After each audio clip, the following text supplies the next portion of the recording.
This was the mask every man would kill for. Not only could it turn someone into a washed-up geezer, barely 18, it could also morph into any image one imagined. When Song Yunxiang put on, he froze for 2.5 seconds. He had transformed into the aged version of his past life. But before he could react, the maid Qing Dai entered as usual to clean the room. The moment she saw this unfamiliar old man, she tensed and demanded, "Who are you? Where is young Master Yunxiang?" Caught off guard, Song Yunxiang hurried forward, trying to explain. But Qing Dai instantly drew her sword and thrust at him. Fortunately, Yunxiang was battle-hardened. With a swift move, he restrained her. The maid struggled, ready to shout and alert the guards outside. But before she could utter a word, Yunxiang covered her mouth and nose. He glanced at the mirror, their awkwardly intimate pose making him flush with embarrassment. Then he recalled the 4 words etched on the mask: "Mind shapes form." With that thought, he decided to test it. With a sharp swish, he transformed into Qing Dai herself. Yunxiang grinned slyly. As he suspected, whatever image flashed in his mind, his body would take on instantly. No wonder he had shown his true form earlier. That was the image he held of himself deep inside. Realizing this, sorrow welled up in his heart. He had once been a cripple with broken soul veins, unable to summon a soul general. And yet, he alone butchered wave after wave of beasts, holding the line for humanity for decades. Facing tens of thousands of enemies, he fought on until defeat was inevitable. In the end, he chose to perish together with the star beasts. In the year 1390 of the new era, humanity's final fortress was breached. Hordes of monsters tore through the dimensional barrier and flooded into the city. They devoured and harvested every living thing in sight. Despair and helplessness filled every corner. But then, a golden light roared down from above. Countless sword shadows burst forth, annihilating the creatures in an instant. When the people looked up, they saw a golden mech hovering in the skies above the city. It was none other than the last warrior capable of commanding a Star Soul general, Song Yunxiang. But he had been born with crippled soul meridians, relying on drugs just to sustain his energy. After decades of brutal wars, every comrade had already fallen. He alone remained, desperately holding the line for humanity. Suddenly, a deep hum shook the skies as more beasts emerged overhead. They unleashed another savage assault upon the ground. At the brink of disaster, the Star Soul General Abyss Lord blinked into place, blocking the full onslaught. But the mechs suffered devastating damage in the process. With no other choice, Yunxiang activated the Star Lord system, summoning other Star Soul generals.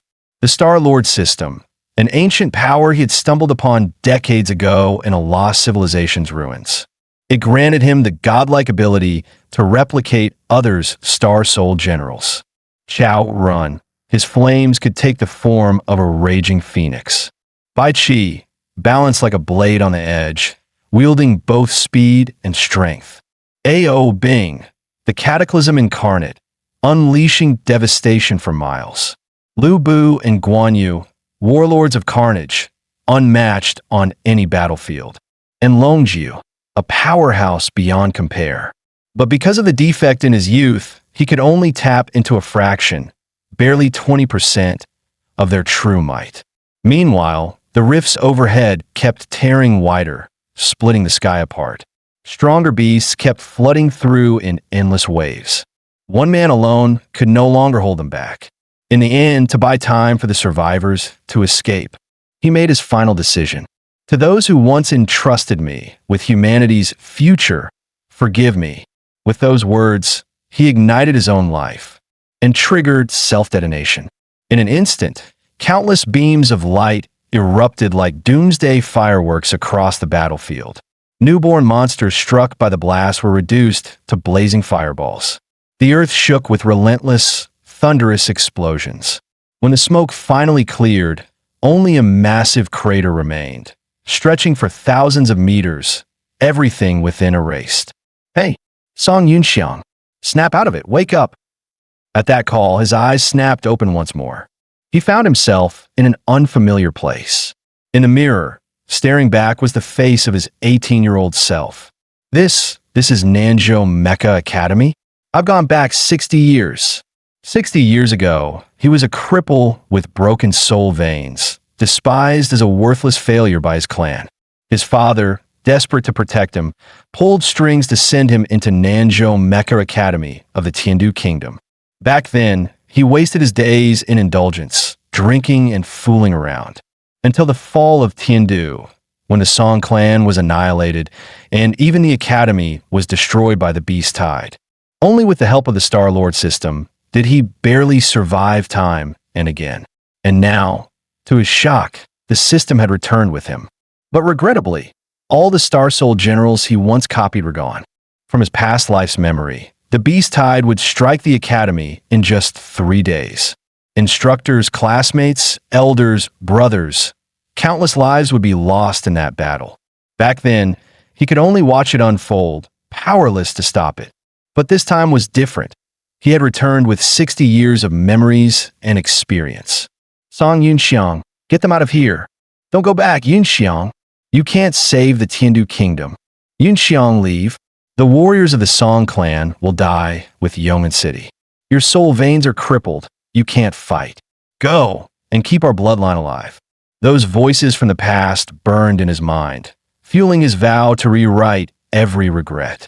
3 days later, golden light surged from Yunxiang's room. He finally paused his training. Though he had pushed himself from yellow rank beginner to peak in just 3 days, his crippled veins made it agonizing. In his last life, he hadn't obtained the rebirth pill until his 50s. It repaired his veins, but left permanent flaws. He was forever stuck at the Saint rank, and the copied Star Soul generals never reached more than a fraction of their power. But now, if he could refine a new rebirth pill, his veins could be perfectly restored, free of any defect. Soon after, he arrived at Nanzhou's Grand Pharmacy to claim the Tianlong route he had reserved, only to be told by the clerk it would take several more hours. Sighing helplessly, Yunxiang decided to use the time to set up formations against the beasts. Back at the academy, he scouted out several suitable locations. In his past life, he had only learned the basics of formation arts. Yet here and now, even that knowledge was a century ahead of the times. Unfortunately, with his current low rank, he could only lay down slowing formations to at least hinder the beast's advance. Just as he wrapped up his preparations, a clerk's message popped in. He immediately made his way back to the pharmacy. On the road, a masked man brushed past, and Yunxiang's instincts flared instantly. With a Star-Lord scan, Yunxiang identified the man's cultivation method. It belonged to the people of Milun Nation. In his past life, Milun had been the first to shatter the balance of power, launching war against the Tiandu Kingdom. Other nations soon joined the bloodshed, sparking the chain of events that led to the destruction of the Eastern continent. For someone from Milun to appear here at this point in time, there had to be a hidden agenda. Soon, he arrived at the pharmacy. The attendant at the door greeted him warmly and presented the freshly delivered Tianlong route. But Yunxiang calmly replied that he had no money. Instead, I'd like to sell you these pills. The clerk was about to refuse, but when he saw what was laid on the table, his jaw dropped. This is a rare tier 4 soul condensing pill. With the Tianlong route in hand, Yunxiang headed for the alchemy room. Inside, he found nothing but a broken furnace. Fortunately, he had studied void refining arts under the spirit folk of the southern continent, allowing him to forge pills without a furnace. Fourfold fusion array rise. With a sweep of his arm, intricate runes lit up across the floor. He tossed in herbs from his storage pouch, along with the Tianlong root. The formation began to hum as his spirit power surged through it. When the pill finally took shape, Yunxiang let out a satisfied smile. Tier 6 rebirth pill. With this, his crippled veins could be fully restored. At the same time, the clerk delivered his earlier pills to the store manager. The manager examined them carefully, his face just as stunned. Then the two of them waited outside the alchemy room for a full hour. At last, the door creaked open.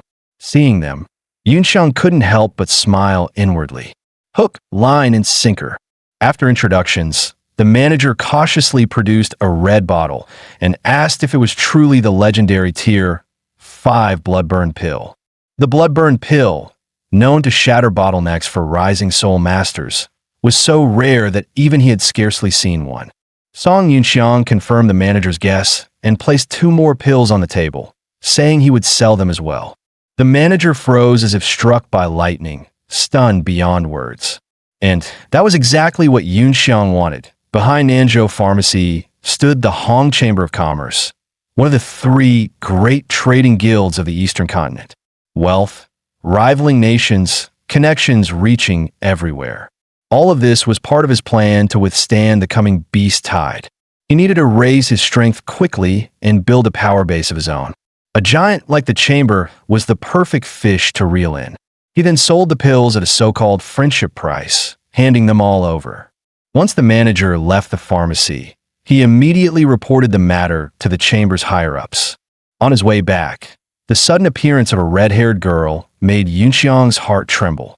For this girl was none other than his lover from his past life, a San. Yunxiang instinctively reached out, grabbing her arm before he could think. The moment he touched a Star Soul General's wielder, the system chimed, copying Star Soul General Lu Bu. Asan was a deadly assassin of the mysterious organization Taiyuan and the wielder of Lu Bu. In his last life, they hadn't met until 3 years later. By then, she was already at the quasi-saint rank, wielding Lu Bu's unrivaled might to storm battlefields and stop humanity's endless civil wars. As Yunxiang drifted into those bittersweet memories, Asan yanked her arm free in panic, then drew a dagger and drove it straight at him. Yunxiang parried on reflex, desperately trying to explain. The next second, his weak spot was smashed by a brutal high-heel kick. Asan broke free and bolted away. But moments later, several black-robed figures closed in pursuit. Through the system's scan, Yunxiang confirmed they were also from Milun Nation, just like the masked man he'd encountered near the academy. He hadn't expected so many Milun spies to have already infiltrated at this stage. In his past life, Nanzhou Academy was destroyed during this very beast tide, and the soul jade of Star Soul General Zhuxiai vanished. Could it really have been tied to these infiltrators? Legend said that 1,000 years ago, a human sage created the first Star Soul General. From then on, countless soul masters followed his legacy, carving territory on a continent plagued by beasts. The founding dean of Nanzhou Academy had once been chosen by Zhuxiai. With that power, he secured the lands of Nanzhou for Tiandu and, for centuries ago, established the academy. Afterward, Zhuxi's Star Soul became a soul jade, sealed within a statue to guard the school. Fleeing the black-robed hunters, Asan was forced into the forest. But it was exactly the trap they had laid. Barriers around her flared to life in an instant. 4 towering mechs emerged, locking her in a deadly cage. "Enough games. Finish her off," one barked as the mechs swung their blades down. Asan leapt skyward, narrowly dodging the strikes. In the next breath, she shouted, "Star Soul Construct." A pillar of blue light thundered down from above. Shards of energy whirled together at her core. Soon, massive twin weapons materialized in her hands. It was none other than the Star Soul General, unrivaled warlord Lu Bu. With a single slash, she cleaved the nearest enemy clean in half. But more mechs poured in from every direction. The Weiyuan-class mechs may only be Tiandu's mass-produced Star Soul units, but in large numbers, they're still a serious threat. It's time. Activate the spherical Soul Lock formation. At the commander's order, 8 strange arrays flared to life around Lu Bu. From each array shot out a purple chain. In an instant, she was bound tight. This was a formation unearthed from ancient ruins, designed to capture Star Soul Generals. Once restrained, escape was nearly impossible. Soon after, a circular device was positioned at her back, built to forcibly extract a Star Soul's core data. Seeing the danger, Asan struggled to resist. But no matter how hard she fought, it was useless. Just as her enemies were about to succeed, A flash of blue light tore through the air. The chains binding Lu Bu shattered inch by inch. Ascend spun around, stunned. For the mech behind her was nearly identical to hers, different only in color. Yunxiang knew now wasn't the time to explain. "Let's finish this first," he said flatly.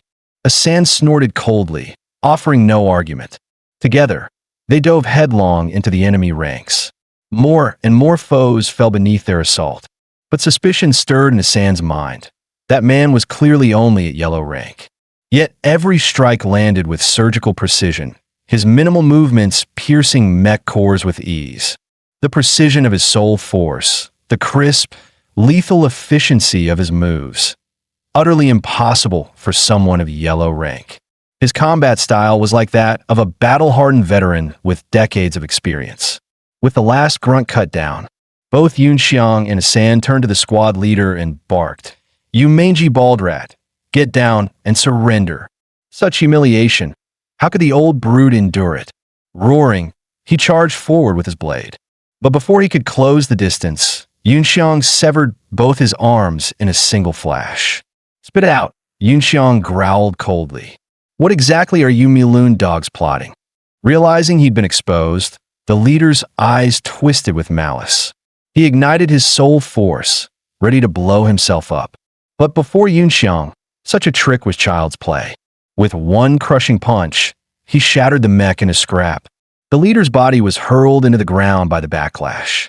And when Yunxiang noticed the poison fang hidden in his mouth, he sneered, "You must be one of Nightshade's men, aren't you?"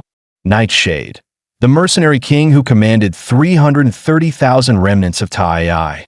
He was also the wielder of the Star Soul General, Ganjiang, hailing from the sunken island nation of Taiya. In his past life, Yunxiang knew Nightshade had led the Tai remnants to join Miloon's army as mercenaries, waging relentless war against the Tiandu kingdom. In his past life, he had crossed blades with Nightshade many times. But with crippled soul veins, the gap between them had been an unbridgeable chasm. His right eye ached faintly, the scar Nightshade left behind burning once again. "This one's yours. Take it back to Taiyuan and wring out every secret." At those words, Ascend's guard shot up instantly. Even now, the man before her was wrapped in mystery.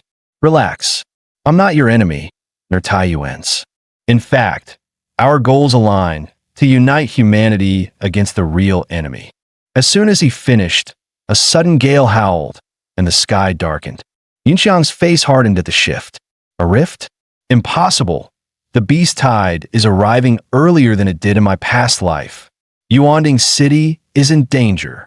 He tossed Ascend a few pills and turned to leave. To save time, he force-burned triple the soul power to summon the Star Steed, Crimson Flame Dragon Colt. "Star Soul Construct," he roared, as a pillar of light slammed down from the heavens. In moments, a majestic warhorse materialized beneath Lu Bu. "The rift came early, because of me? If my actions can change history, then I must save them." Ascend's eyes lingered on the beast. Envy flickered in her gaze. "I can't summon it yet. So why can he? Could it be tied to Zhuo of the Academy? Taiyuan's intel says Zhuo could mimic other Star Soul generals. Is this man the wielder of Zhuo? Song Yunxiang, wait. Miloon's target this time. It's connected to Zhuo. Be careful." Yunxiang gave a short nod. "Thanks." Then he leapt skyward, vanishing into the clouds.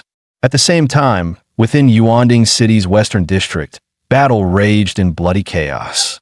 The 5th Squad of the City Guard fought side by side with Academy disciples, struggling to hold back the beast tide, but the situation was dire. Of the hundreds who started, only a handful still stood, surrounded by monsters. One after another, soldiers were dragged away, torn apart in a frenzy of claws and fangs. Instructor Gua Yuani faltered for just a moment and was slammed to the ground. Before he could recover, a beast's fist came crashing down. Just as death loomed, a radiant pillar of light speared through the monster's chest. When the dust cleared, everyone saw it clearly. An enormous halberd, the legendary Fangtian war halberd. At that moment, the thunder of hooves grew louder from afar. With a sweep of Yunxiang's arm, the Fangtian halberd burst into starlight and reformed solidly in his grip. One man and one steed then charged straight into the beast horde. Explosions ripped across the battlefield, and monsters that once inspired terror fell like paper before his onslaught. The defenders could only gape in disbelief. He's way too strong. After clearing the last of the beasts, Yunxiang released his armament and said calmly, "There's no need to panic. I'm just a passerby. But the banner of Tiandu must never fall. Tiandu will prevail." Hearing that rallying cry, the survivors' blood boiled as they shouted in unison. Spotting a wounded girl barely clinging to life, Yunxiang crouched beside her. "You're lucky you ran into me. I'll take your soul talisman as payment for saving you." He slipped her a pill, then carried her over to the remaining fighters. "Wait, aren't you a student of our academy? Which class are you from?" someone called. Yunxiang didn't look back, only tossed them a vial of pills. "Name's Song Yunxiang. Just happened to pass by."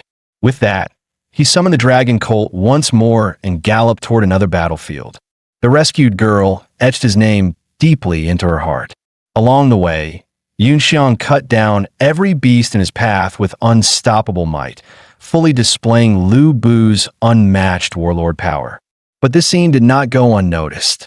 An old man muttered, "Interesting, just a mere yellow rank peak yet." Meanwhile, in the academy's command room, Dean Gusher received a report. A mysterious warrior had joined the fight at the 3 o'clock position. At 4 and 5 o'clock as well, sightings of a mounted Star Soul general had been confirmed. Soon after, Yunxiang reached the academy's core. His target was none other than the Soul Jade of Zhuoxi. He vaulted high, landing on the statue's shoulder. The Star Lord system flared, forcibly pulling. As his hand stretched forward, the jade was drawn out. Cracks split across the statue's head. "Come out!" Yunxiang roared, pouring in more power. Finally, the soul jade broke free and dropped into his palm. But the system warned it could not copy Zhuoxi's data. It could only store the jade until a proper wielder was found. Yunxiang let out a weary sigh. With the jade secured, it was time to rescue the instructors and classmates still locked in battle. At that moment, a girl was slammed to the ground by a beast. The monster's maw gaped wide, snapping down toward her. But the very next second, a barrage of fierce attacks rained down. Yunxiang's mech slammed down from the sky. To avoid drawing too much attention, he switched into the student model Wei Yuan mech he had taken earlier. But its gear was garbage. The attacks barely scratched the beasts. So he summoned the Star Lord system, forging Lu Bu's Fangtian halberd on its own. With weapon in hand, he charged straight into the horde. One sweeping strike split a monster clean in half. After a few brief words, Yunxiang dashed off toward the next battlefield. At that moment, inside the academy dorm sector, a few students and instructors had formed a tortoise-shell formation, barely holding on. But elite class student Shangguan Yinqin chose to strike back head-on. In battle, she looked almost possessed. Darting with such speed, she briefly had the upper hand. But one slip left her open, and a beast's attack landed. More creatures swarmed in, trapping her at the center. Just as danger closed in, Yunxiang flashed onto the scene, cutting down monsters like weeds, another textbook hero's rescue. Yinqin's heart raced, her face flushed inside the cockpit. "He's way too handsome. No, I can't stay down like a dog. I have to stand up." Then Yunxiang walked over and helped her up. "Can you still fight?" "I can, thank you, Song Yunxiang." Even her mech's display seemed to blush. From a distance, someone shouted, "Hey, big guy with a massive weapon. Quit stalling and get over here to back us up." Yunxiang leapt high into the air, diving straight into another pack of beasts. With a storm of strikes, half the monsters around him were torn apart within seconds. The pressure on the instructors eased instantly, and they launched their counterattack. With everyone fighting together, the tide began to turn in their favor. But then, a warning echoed inside Yunxiang's mech. Soul force materials low, armament disengaging. His soul meridians had only just been patched up, and at yellow rank peak, relying on the Wei Yuan model alone meant he had at best 10 minutes left.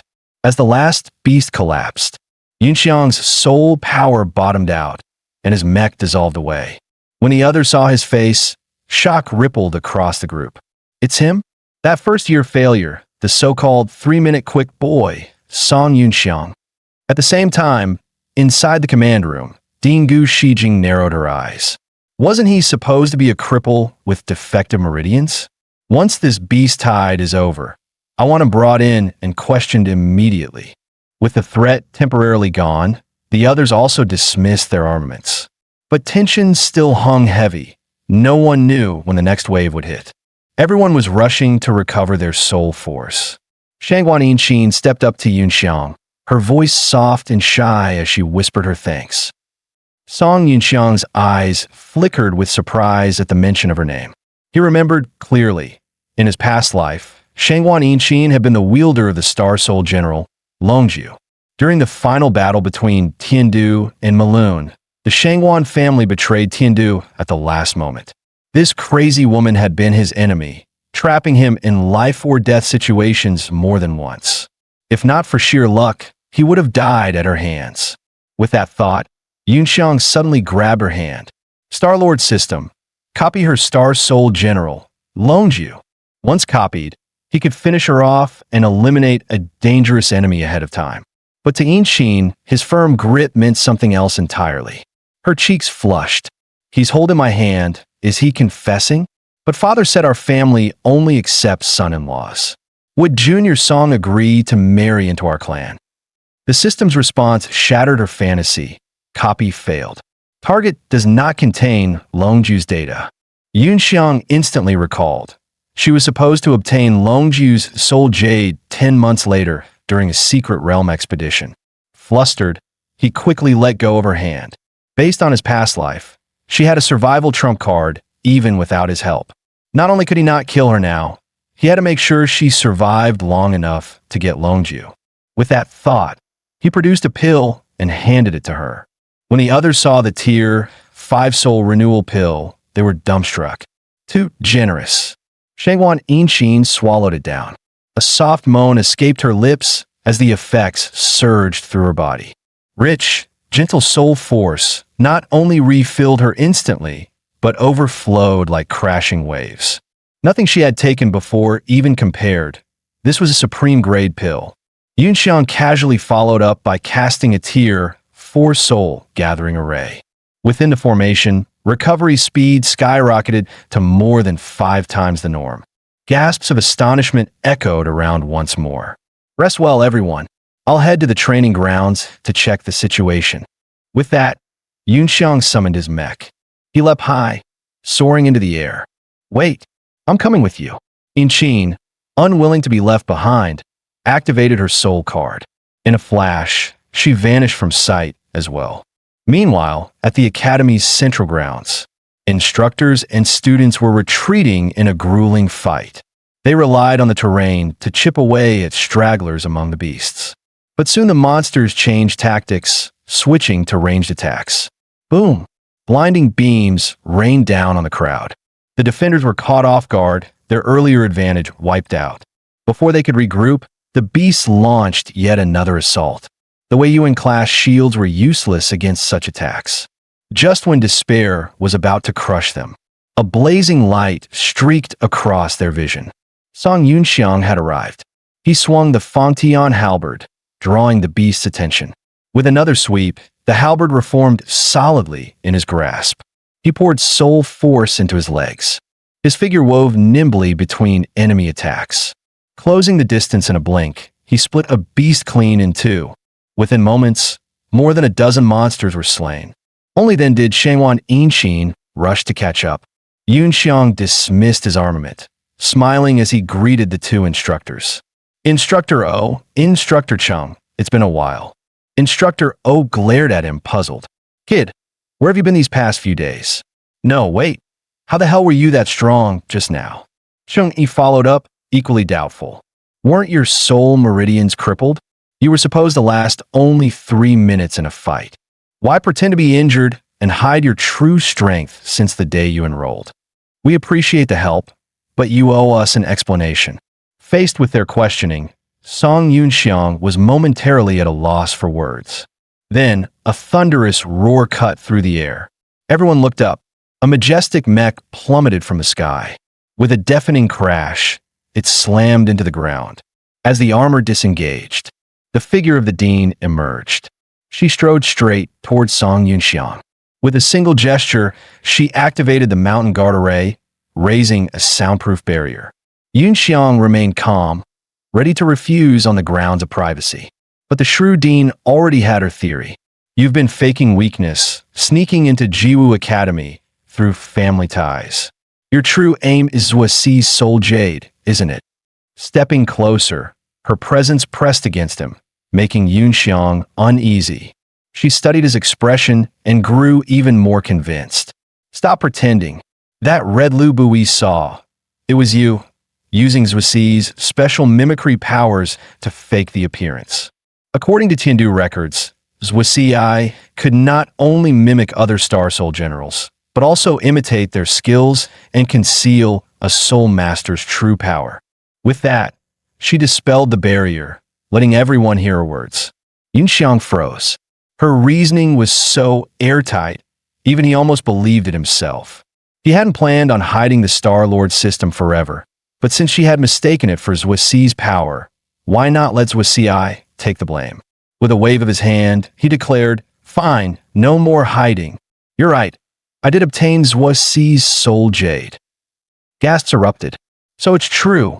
Your grandfather must have known you were compatible with Zuoxi's soul jade and arranged for you to infiltrate Jiwu Academy to seize it. But by exposing your power during this beast tide, you revealed your hand. And make no mistake, what your Song family did violates the Star Soul general management laws of Tiandu.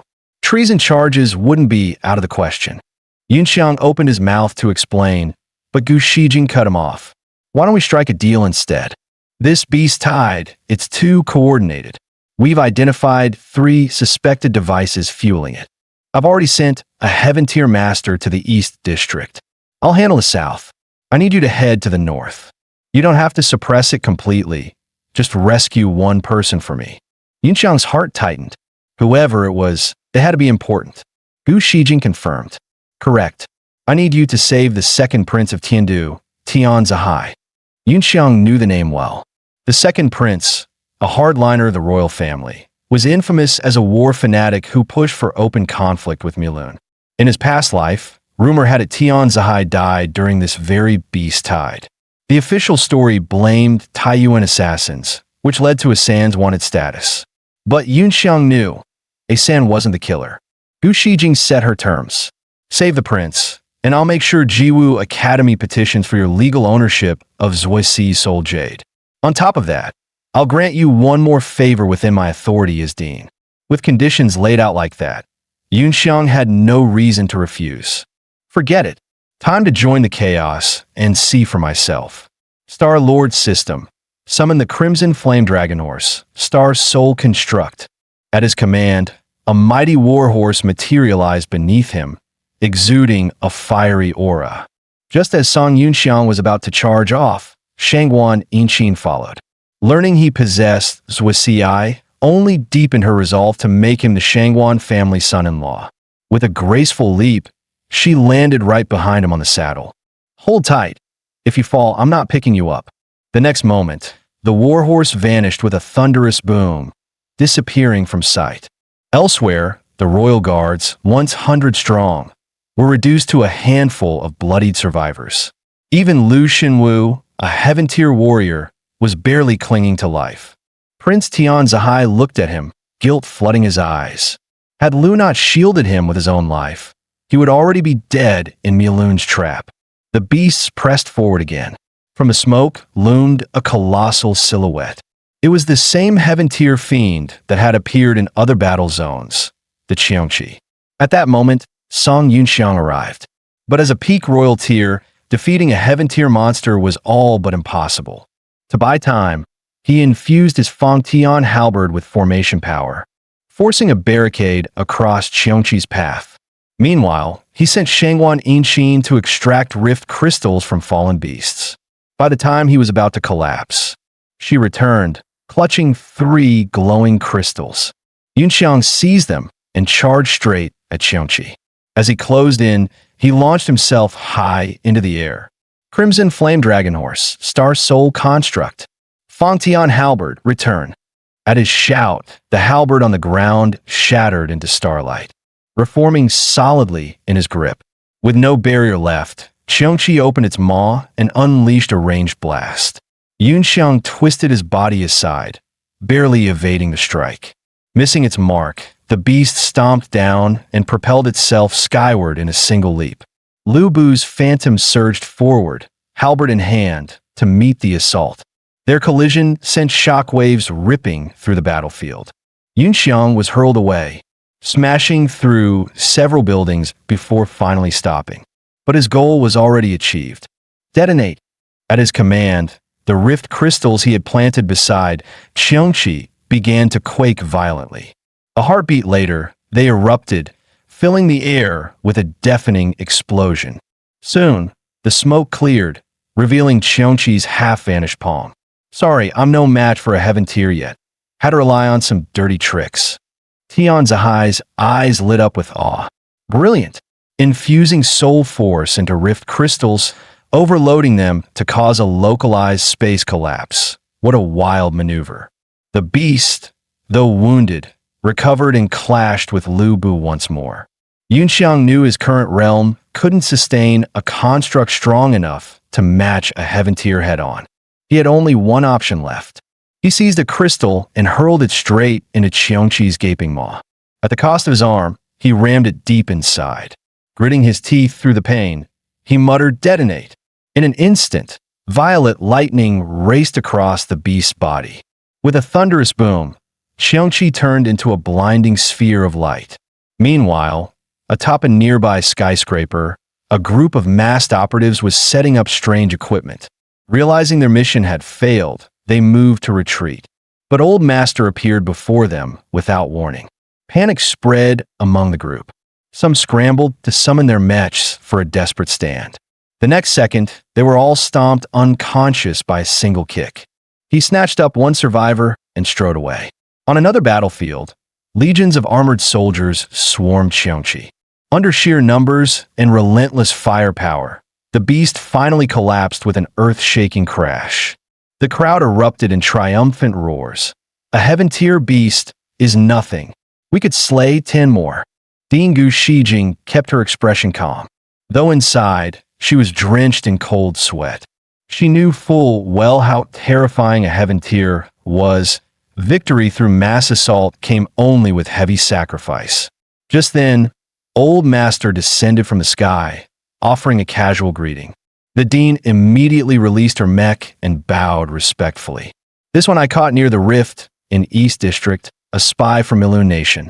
The city guard and the secret bureau are likely already compromised. I'm entrusting him to you." After giving his orders, Old Master turned to leave. But he froze, suddenly aware of a chilling gaze fixed on him. The moment Old Master turned his head, the enemies on the distant rooftop realized they'd been exposed. "Need me to take care of those pests for you?" "No need. I've already arranged it." Before the words even faded, a dagger pierced straight through an enemy's mech. The rest were instantly trapped by a soul-binding net dropping from the sky. Once the enemies were subdued, the aide stowed his weapons. "Report to the Dean. 5 targets fully secured." Dingu Shijing nodded in satisfaction. Seeing the situation under control, Old Master waved his hand. "I'll head to the North District. There's a youngster there who interests me." With that, he leapt skyward, vanishing into the air. At the same time, Yunxiang dispelled his construct and turned to greet the second prince. Tian Zahai bowed with solemn fists, thanking him for the rescue. After a brief introduction, Yunxiang stepped forward. His brows furrowed when he saw Lu Shenwu on the brink of death. To Tian Zahai's shock, Yunxiang poured an entire bottle of tear, 5 pills, into Lu's mouth.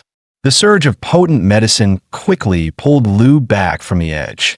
Just then, Shengwan Yinqin arrived. Since her elder brother, Shengwan Hanshun, served under Tian Zahai, she showed the prince great respect. After some polite exchanges, Yunxiang prepared to take his leave. Inwardly, he resolved to return home as soon as possible. In his past life, Both the Mech Martial Academy and Yuanding City were destroyed in this very beast tide.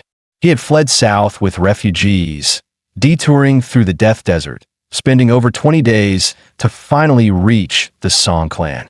But less than a month later, the southern border garrisoned by the Songs was swallowed by an even larger tide. His grandfather, siblings, and the soldiers all perished. Helpless, he fled alone once again, until that female teacher saved him. 2 months remain. This time it's not too late. His gaze suddenly sharpened. He lashed out with a fierce kick toward a nearby shadow.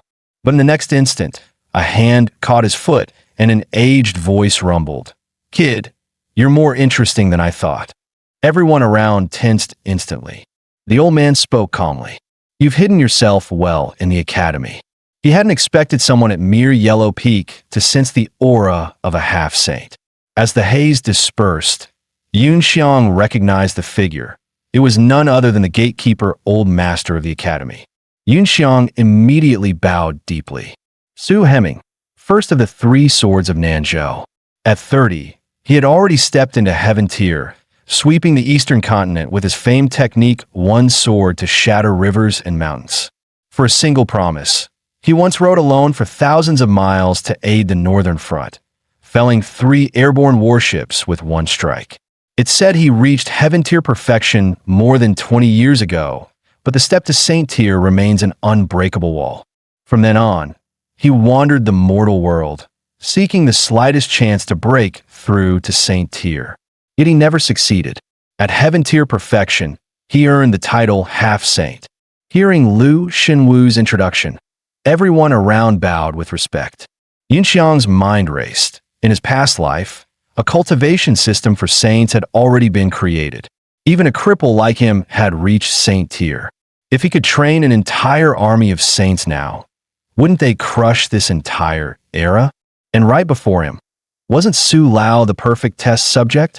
Sensing the boy's burning gaze, old Su shivered inside, wondering if he was scheming something. Yun Xiang quickly flattered him, insisting it was only admiration. "Brat, drop the act. Who already told me? You're Zwitzy's chosen host, aren't you?" A host, meant a soul master personally chosen by a Star Soul general. The revelation left everyone stunned. Su Lao then asked if it was truly Yun Xiang who had slain the Heaven Tier beast, curious how he had leapt across 3 whole realms to do it. Yun Xiang casually recounted detonating the rift crystals against Xiongqi, and how he carved arrays into the crystals to trigger spatial collapse. He wasn't worried about imitation. No one in this era could possibly replicate it. Mid-sentence, Yun Xiang suddenly sensed enemies closing in. Su Lao probed the surroundings and realized they were surrounded. What shocked him even more was that Yun Xiang had detected the dangerous step earlier. Everyone quickly closed ranks, taking defensive stances. In the next instant, countless shadowy figures appeared atop the surrounding buildings. A squad leader sneered as he dispelled the concealment array.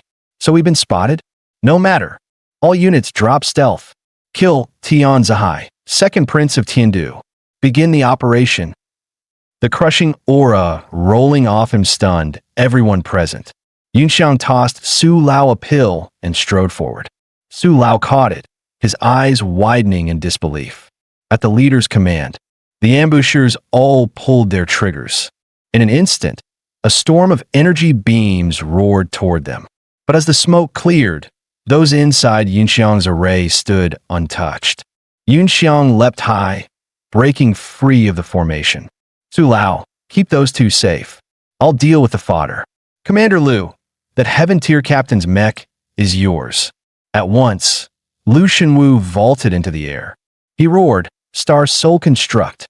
His mech manifested with a surge of spirit power. The Milun leader scoffed. A useless golden paint job and flashy decorations. No wonder Tiandu rotted from within, drowning in such shallow vanity. Before he finished, their weapons clashed violently, sparks exploding in all directions. Lu Xinwu shot back without hesitation, mocking that the enemy's mech looked like a giant crab. At that moment, an enemy lurked in the shadows, trying to ambush. The next second, Lu Bu's halberd pierced him clean through. The surrounding enemies scrambled, raising their weapons to fire. But Lu Bu surged forward in an instant. One mech was split clean in two. He blurred into an afterimage, striking another. Bang! Another kill in the blink of an eye. Still, Yun Xiang was starting to feel the strain. These Ufoluo mechs were far heavier in armor, and the realm gap made the fight tougher. He swallowed a few pills, stepped into the air, and launched into the fray again. Tian Zihai instantly recognized the technique, 7 steps of void walking, a martial art reserved only for elite black armor guards. Their current commander, Dylan, was one of the 8 generals of Tiandu and a Saint-tier powerhouse. Yet Dylan had always upheld loyalty above all. For more than a decade, he'd never had dealings with the Song family. Yun Xiang now soared high into the air. Spirit power condensed into a shockwave, crashing down.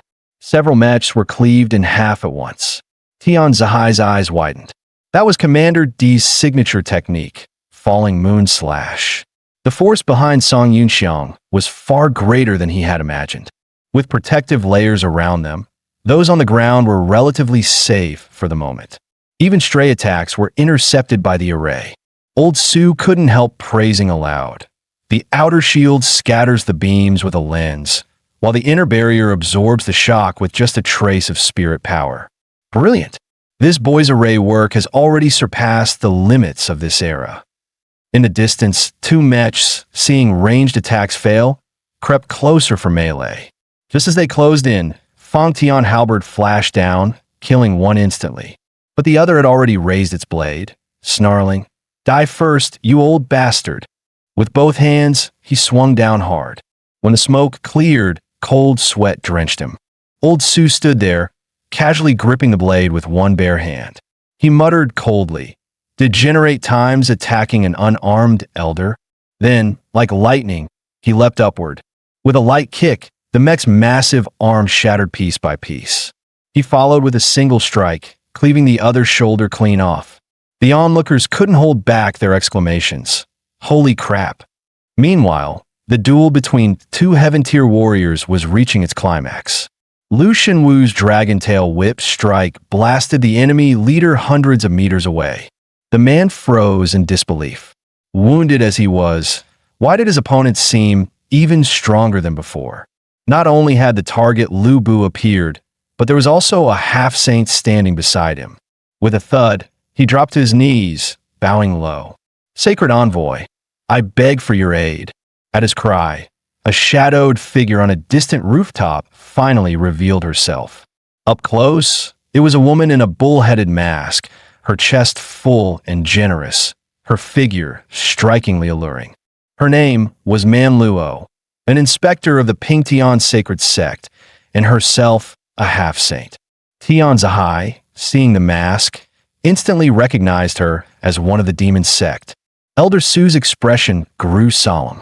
No wonder they call her a demonic witch of the cult, an omen of great disaster. The Pingtian sect, also known as the demon cult, controlled half of Malun Nation's military and political power. On the eastern continent, there were 3 nations. At the very top stood 2 god-rank elders, each over 4 centuries old, one seated in Malun, the other in Shishui. Though Tiandu had no god rank, it barely maintained the balance through a number of saint rank experts greater than both nations combined. And Pingtian itself had been founded by Milun's 400-year-old god rank ancestor, the Pingtian Patriarch. At that moment, Manluo pulled a crimson soul card from her chest.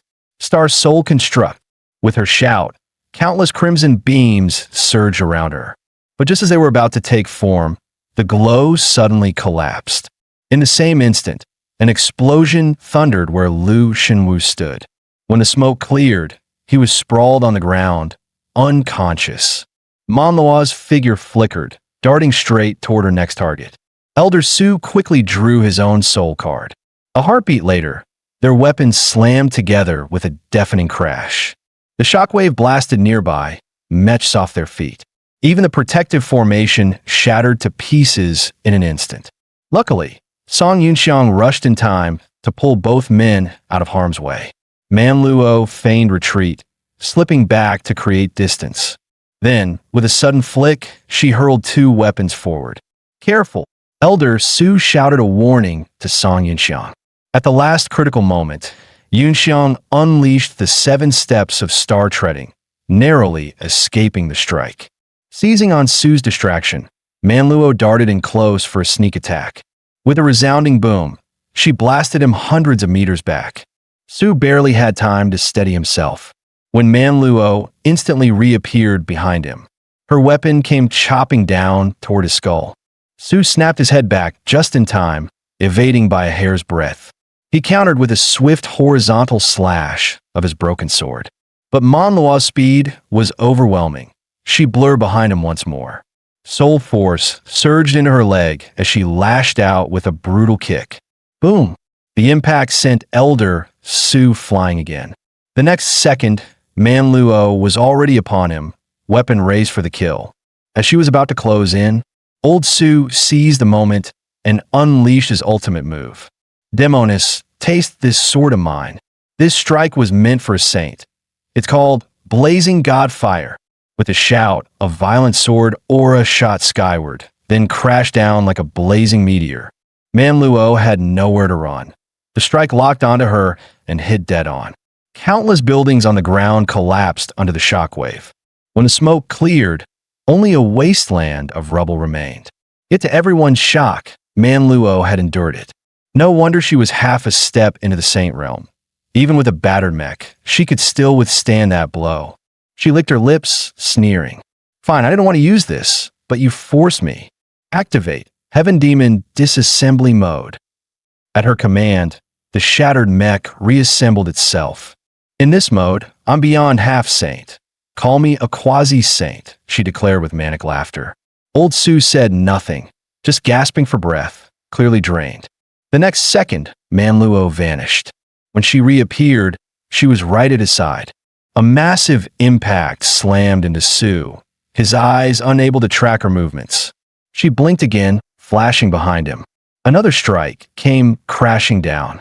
Su was battered back and forth like a toy ball. When she finally tired of toying with him, her weapon pierced clean through his body. She grabbed his head and hacked down mercilessly. Old Su collapsed, completely stripped of his strength. His mech shattered into fragments and dissolved. With a heavy crash, his body hit the ground. MANHWA raised the mech's severed head high, savoring it. This power intoxicating. Slaughtering a half-saint is like butchering a dog. Even a true saint wouldn't scare me now. Her laughter echoed wildly. But was Su truly defeated? He spat a mouthful of blood. Just before he lost consciousness, his trembling hand reached into his pocket. He pulled out the 6-star pill Song Yunxiang had given him, the Transcendence Pill. It could raise one full realm temporarily for anyone below Earth rank. It was one of Yunxiang's trump cards prepared for him. Though its effect was diminished at half-saint level, it would still push him up a notch for a short time. Elder Su gazed at the legendary pill he had only ever seen recorded in ancient texts. Without hesitation, he swallowed it whole. A favor like this, I truly owe a great debt now. So be it. Let me immerse myself in its power. Moments later, he felt himself drifting within a vast and mysterious starry sky. That reflection, is it me? No, it's the deepest obsession in my heart, the path to saint rank. Memories surged back. Over 30 years ago, at the foot of the 100-zhang walls of Quancheng in Shishui Kingdom, he had suffered a crushing defeat. At 33, Su Heming was still a dashing young man in crimson robes, searching desperately for the woman he loved.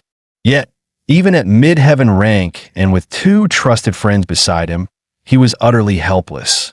For standing before them was one of the 4 saints of Shishui, the sole general host of Wenzhong, saint rank powerhouse Huang Miaoying. She was also the aunt of his beloved Huang Suni. Huang Suni herself was a once-in-a-century innate host of the royal family, destined to step into the saint rank. But Su Heming, though a prodigy of his era, was nothing more than an ant before true saints. Huang Miaoying had intended to kill them outright, but relented only under Suni's desperate pleas. Humiliated, Su Heming shaved his head that very day and swore an oath. One day, He would return as a saint, shatter those towering walls, and free the woman he loved from the royal cage. Snapping back to reality, golden light surged around him. A saint-rank aura swept across the battlefield. So this is the power of a saint? Now I understand why that old woman said, "Below saints, all are ants." His voice lowered. "Forgive me, old friend. This power truly surpasses what your body can endure." The next instant, Elder Su unleashed his soul-forged construct. With a roar of golden brilliance, a mighty mech manifested before all eyes.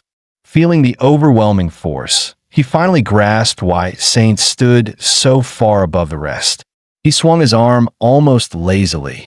Instantly, a cataclysmic shockwave tore forth. Locked onto the target, MANHWA had no chance to dodge, smashed away hundreds of meters with a thunderous crash. Her body slammed into a skyscraper, shattering it apart like paper. MANHWA sensed danger and barked the order. "Damn it! Demon disassembly mode. Maximize output." But as she looked up, she froze.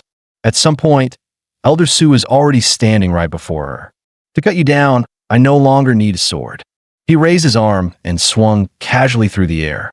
With a thunderous boom, a 1,000-meter slash tore through the city.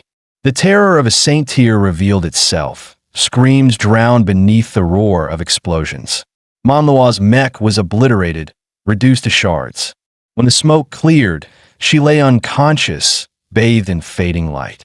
Elder Su had deliberately held back, otherwise she'd have perished along with her machine. At that moment, the effect of the Ultra Realm pill finally burned out. Su dispersed his mech and landed heavily on the ground. The battle was over. Under the Academy's command, Tiandu's city guards had already surrounded the area. Before long, Dingu Shijing arrived with her team. "Your Highness was placed in danger. Forgive me for failing to arrive sooner." No matter. Thankfully, this battle ended without disaster. The two exchanged polite words. Meanwhile, Song Yunxiang quietly picked up MANHWA's soul card. He slipped it into his pocket without a sound. Then he helped the weary Elder Su sit and rest. Su sighed with regret, saying he was fine, but what a pity to waste such a priceless Ultra Realm pill. If taken in better condition, it might have revealed the key to his breakthrough. "How about I give you another one later, so you can find a quiet place to cultivate?" "What did you say?"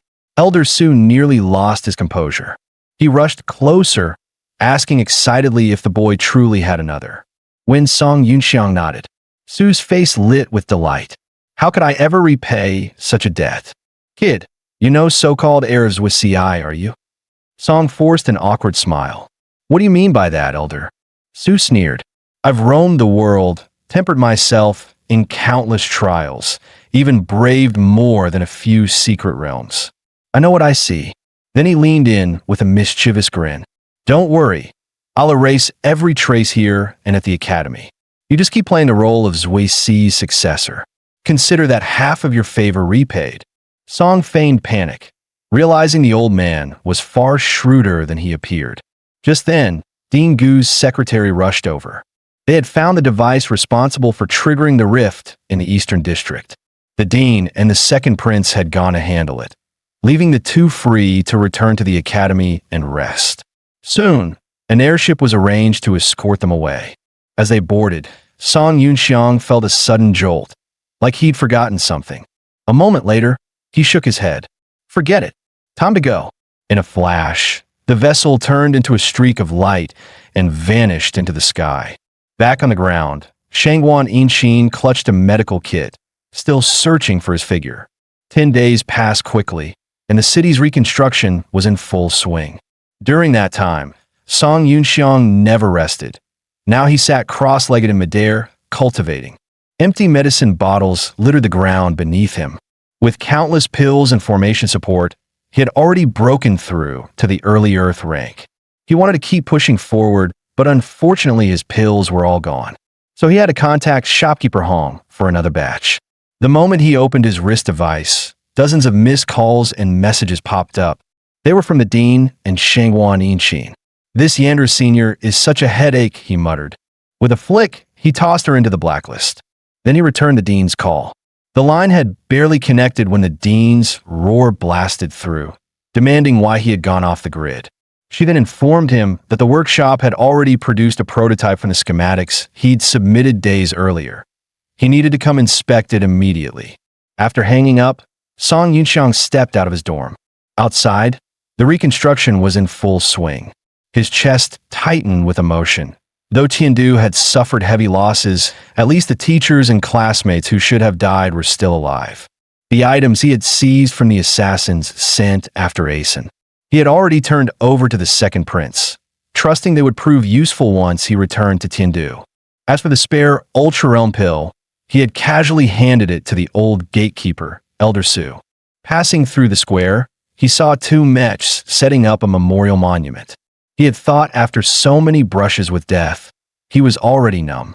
But seeing those densely carved names, a pang of sorrow still welled in his chest. Before long, he arrived at the Academy's workshop district.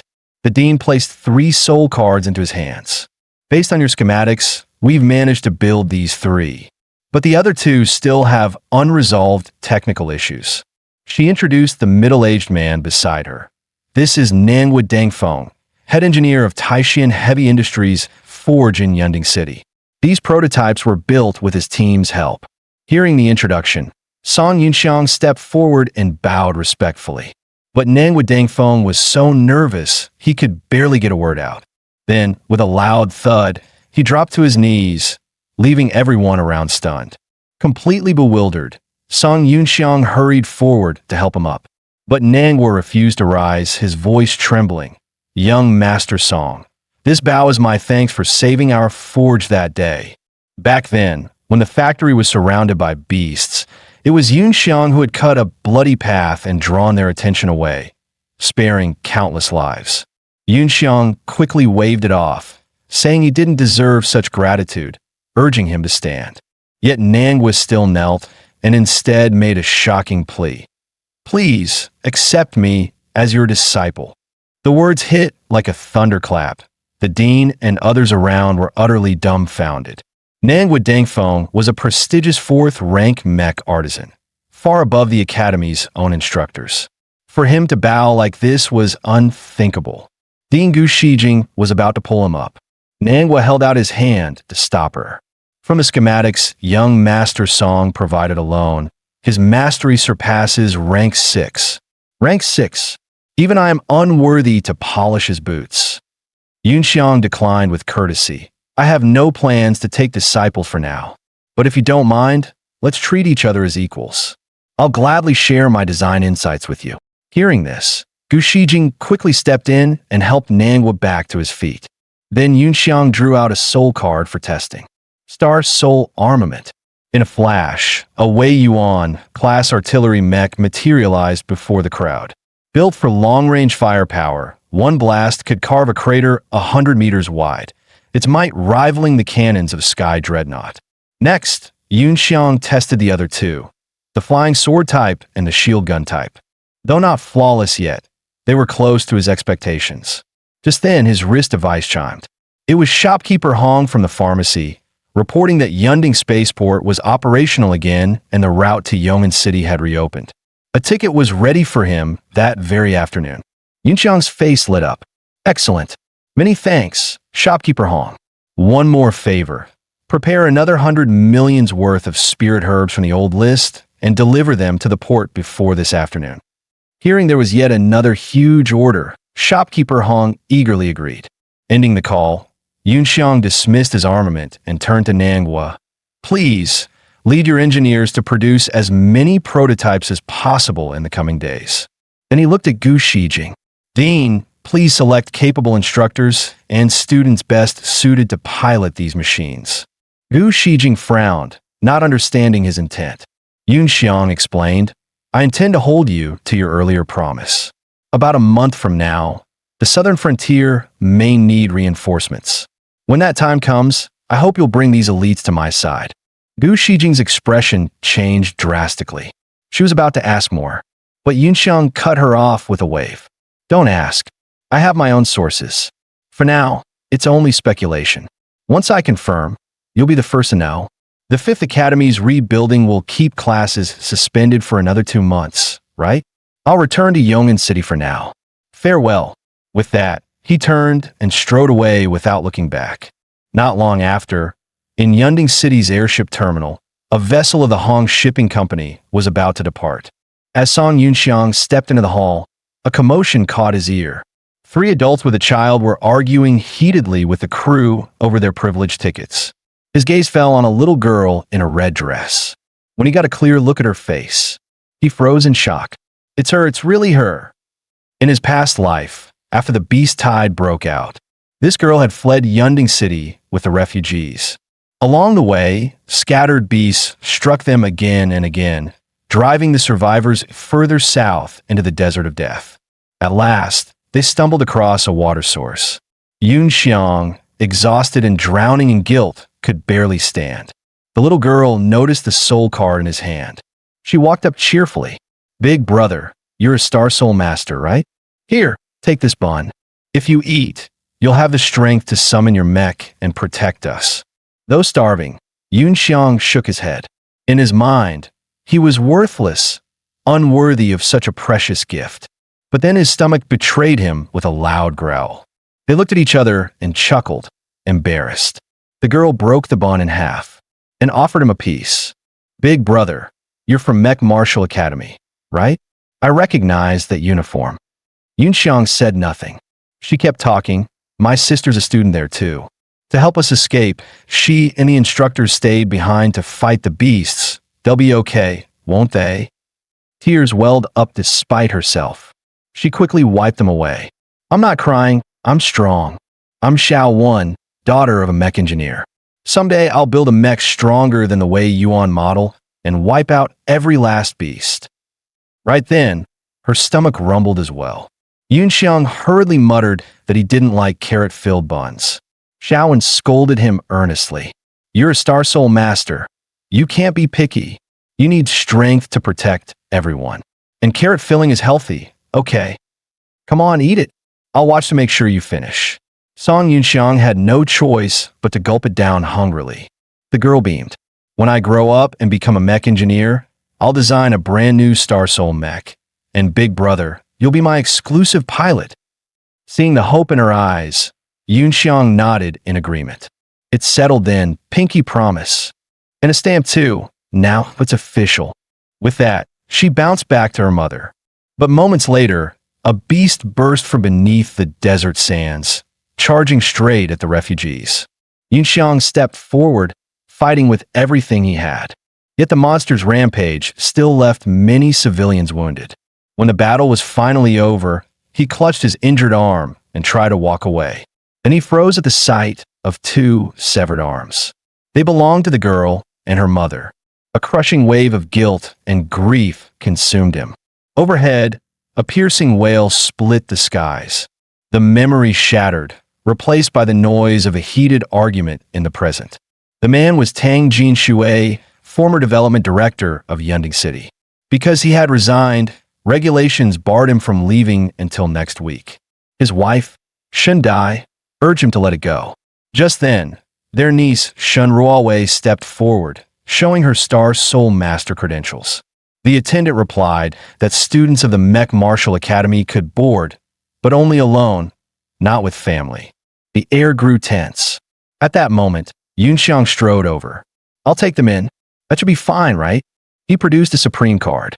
The attendants gawked, then quickly ushered them inside with deep respect. Tang Jinshui's family hurried after him. As a fellow Academy student, Shun Ruowei immediately recognized Song Yunxiang. And after all, he had saved her life in the last battle. They were escorted to the top-level Sky Pavilion Suite. The lavish interior left Tang Jinshui in stunned awe. Inside the hall, shopkeeper Hong was already waiting. Seeing them arrive, he stepped forward to greet them warmly. Yunxiang cupped his fists in return. After brief introductions, the two of them entered a private room together. "Young Master Song, here are the spirit herbs you requested, all stored inside this talisman." "Thanks. I'll transfer the payment later." Shopkeeper Hong chuckled, saying it could be any time. With business done, he excused himself. Oh, a personal attendant will come by shortly. Have a pleasant journey. With that, he pressed the elevator button. Soon, the elevator chimed again. A maid stepped out, her long ears instantly setting her apart. She knelt respectfully and introduced herself as Xiaoming, saying she would handle any service they needed. Yunxiang noticed the slave collar beneath her scarf. She was a member of the Demonkin race, something he hadn't seen in over 30 years. In his past life, after the fall of Tindu City, he had been dragged into a space rift. The chaotic currents had carried him to the southern continent, deep within Demonkin territory. Demonkin and spirit folk were minority races. Because their dual soul meridians were innately unstable, becoming Star Soul Masters was nearly impossible, and summoning a Star Soul General was rarer still. In the human-dominated East Continent, they were branded as inferior and enslaved for generations. Yet in the South, where Demonkin and spirit folk lived together in harmony, humans were the true rarity, mentioned only a handful of times in old records. Unlike the East, there was no mass production technology for Star Soul Generals. Rifts and beast tides were almost unheard of. The last recorded beast tide had struck 5 centuries ago. During his time there, Yunxiang learned the Demonkin's unique body-forging arts and the spirit folk's masterful alchemy. Later, he was even defeated by the Battle Fist lineage and taken in as a personal disciple of their ancestor. That ancestor had once been one of the few Demonkin hosts of a Star Soul General. Sadly, his general was sealed away in a 5 elements formation 500 years ago. At the time, Yunxiang lacked formation skills and missed his chance to replicate it. "Young Master Song, are you all right?" Xiaoming's voice pulled him back. Rubbing his eyes, he said he was fine, just lost in memories. "Bring me the menu." Moments later, Yunxiang flipped through it and asked Tang Jinshui's group what they'd like. Little Tang Xiaowen raised her hand immediately. "I want steamed buns." Her mother Shindai quickly covered her mouth and apologized. "It's fine. Then let's have buns, 5 servings." Xiaoming explained they weren't on the menu. Yunxiang handed her a storage card. "Take this. If there aren't any, have the chef make them. And make sure mine are radish-filled. If you can't, go ashore and buy them." Xiaoming accepted the card and agreed at once. She hurried off toward the kitchen. Meanwhile, Xiaowen walked to the window. Gazing outside, she exclaimed how beautiful the view was. "Want to take a closer look? I'll bring you," Yunxiang said, striding over. In the cabin opposite, a girl named Naira was also staring at the scenery. The courtyard garden beneath the sunset looked like a painting brought to life. "Hey, let's go check it out over there, okay?" Vague toyed with his soul card and answered lazily. "Go? Meh, I'd rather not move." But Naira pouted and begged, and he couldn't refuse, so he followed her out. They'd barely reached the garden entrance when a guard stopped them. "For safety, this gate closes while we depart. It'll reopen once sailing is steady." On hearing that, Naira immediately threw a tantrum. She insisted on going out. Vague soothed her. "Don't fuss. We can come back later." At that moment, Xiaoming rushed in from the courtyard holding freshly pulled radishes. The gate opened, and she bumped straight into Naira. The radishes tumbled from her arms and scattered across the ground. Ignoring her own pain, Xiaoming rushed to apologize. But in the next instant, a whooshing sound cut the air. A boot came swinging for her neck. With a brutal thud, Xiaoming was slammed through the gate and crashed into the courtyard. Vague's expression hardened. He sneered, "Lowly Demonkin slave. How dare you touch the noble lady, Samerlin? Demonkin survive only under human protection. Nothing but scum." With that, he stomped the radishes to pulp. Xiaoming crawled over, pleading and begging him to stop as she pressed her forehead to the ground. "You filthy thing. How dare you touch me?" Before she could finish, he kicked her in the stomach. "Demonkin trash, go die." A flurry of blows rained down. A guard moved to intervene, but Naira held him back. Vague's family was killed by Demonkin's servants. When he sees cat-eared servants, he loses control. The atmosphere froze. Everyone around fell silent. Just a lowly Demonkin slave. "If she dies, we'll pay the price." "Die, you wretch." Vague raised his fist, ready to finish Xiaoming. But before he could strike, Song Yunxiang grabbed his arm. Vague froze in shock. What? Who's there? Someone strong enough to completely restrain a cultivator of the profound rank. Song Yunxiang frowned. She's my personal maid from warehouse number 1 on Sky Street. Damn it. Who the hell do you think you are? Vague blustered, masking his fear with bravado.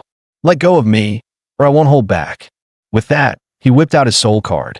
Tension flared, seconds from a fight. Naira rushed in, bowing. Forgive us, young master. Here, 50,000 lower domain coins. Enough to buy a used maid. Take it as our apology for this rash moment. Will that satisfy you, senior? Song Yunxiang accepted the card. Though anger still burned, now wasn't the time to press further. Both Vague and Naira bowed again in apology. Then, without another word, they turned and hurried away. By their skin tone and the way they saluted, Song Yunxiang instantly recognized them as people of the lower domain.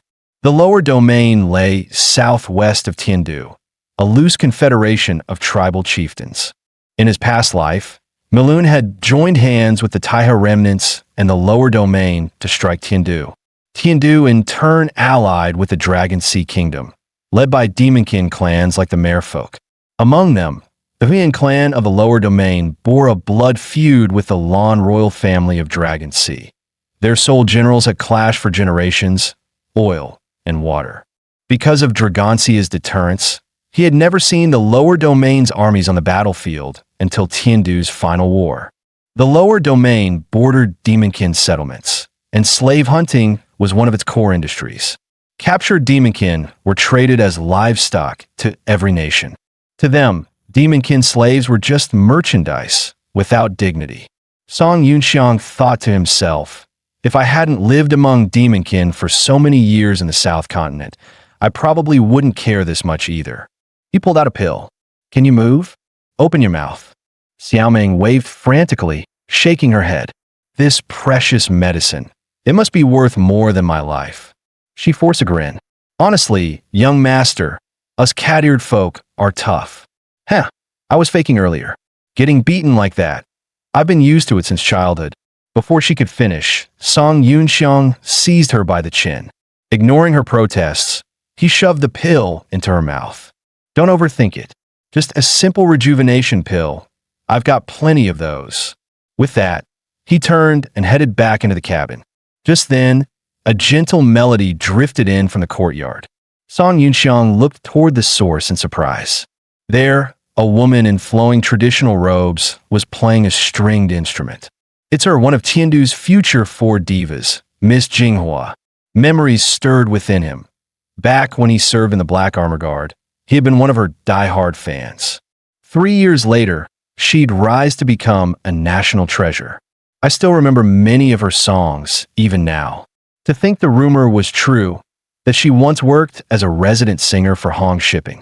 Before long, departure time arrived. The massive airship slowly lifted into the sky. With a deep rumble, the entire vessel shook violently. Fortunately, Song Yunxiang's chamber had protective arrays carved into it and remained steady. The pills are just about ready. Gifts for the old master and shares for my brothers and sisters in the Song clan, all prepared. Satisfied, he put away his tools. With his current cultivation, refining 8-star pills was still a stretch. He opened the door and stepped out. Tang Xiaowen quickly patted the seat beside her, inviting him to sit. Seatbelt on, big brother. What are you doing? Song Yunxiang chuckled softly. Sending a message home, telling them I'm on my way back. Home. It's been so long since I've said that word. As he buckled his belt, the airship roared and surged forward into the distance. Meanwhile, in the Song family's marquee of Jian Estate in Yong'an City, Steward Song Mu hurried to the old master with news. Young master will arrive by noon tomorrow. Overjoyed, the patriarch Song Jingzhong clapped his hands. Good. Go greet him yourself, and inform Song Jin, Song Hua, the eldest, second, fourth branches, and even little she-girl. They're all to come back for dinner tomorrow night. Send word to Yinjin as well. Tell her to dispatch 2 Sky Guard battleships from the army to escort Yunxiang's vessel. Yes, my lord. I'll see to it once. Song Mu accepted the order and hurried off to make arrangements. In his study, the old master sighed as he gazed at a family photo album. Yun Xiang, not only did his crippled soul veins suddenly heal, but he seems to have gained tremendous strength. My dear daughter-in-law, could it really be just as you predicted? Soon after, Song Yunxiang's airship settled into steady flight. In the first-class cabin, Xiaoming rolled in the evening meal. Thanks to the pills, her wounds had fully healed, and she even felt healthier than before. By the way, the music and dance performance in the atrium is about to begin.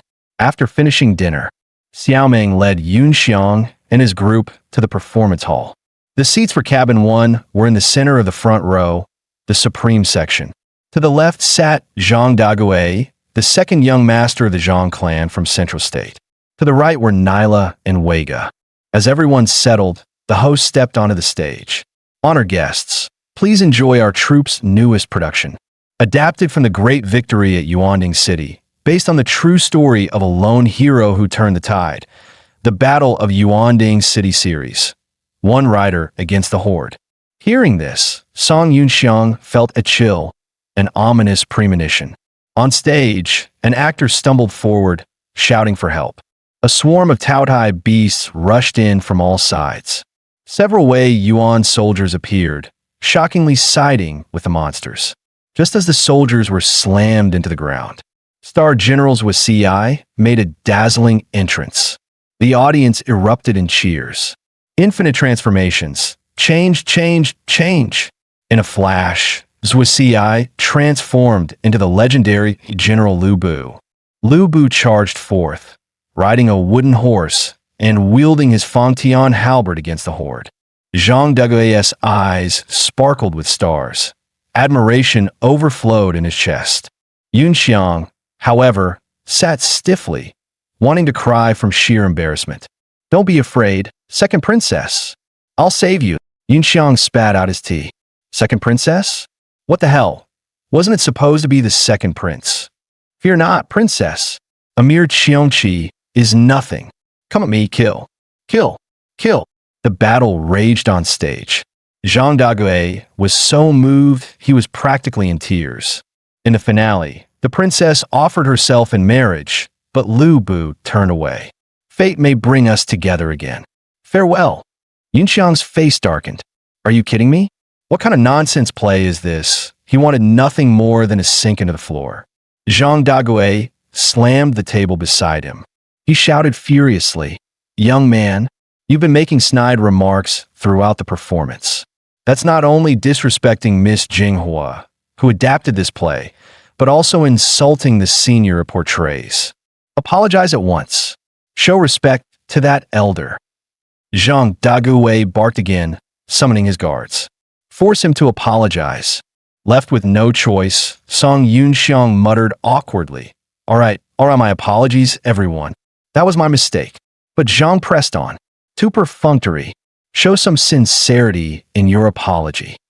Tang Xiaowen jumped up in protest. Hey, you fatty. My brother Song already apologized. Why are you still pestering him? Zhang's face twisted in rage. What did you just call me?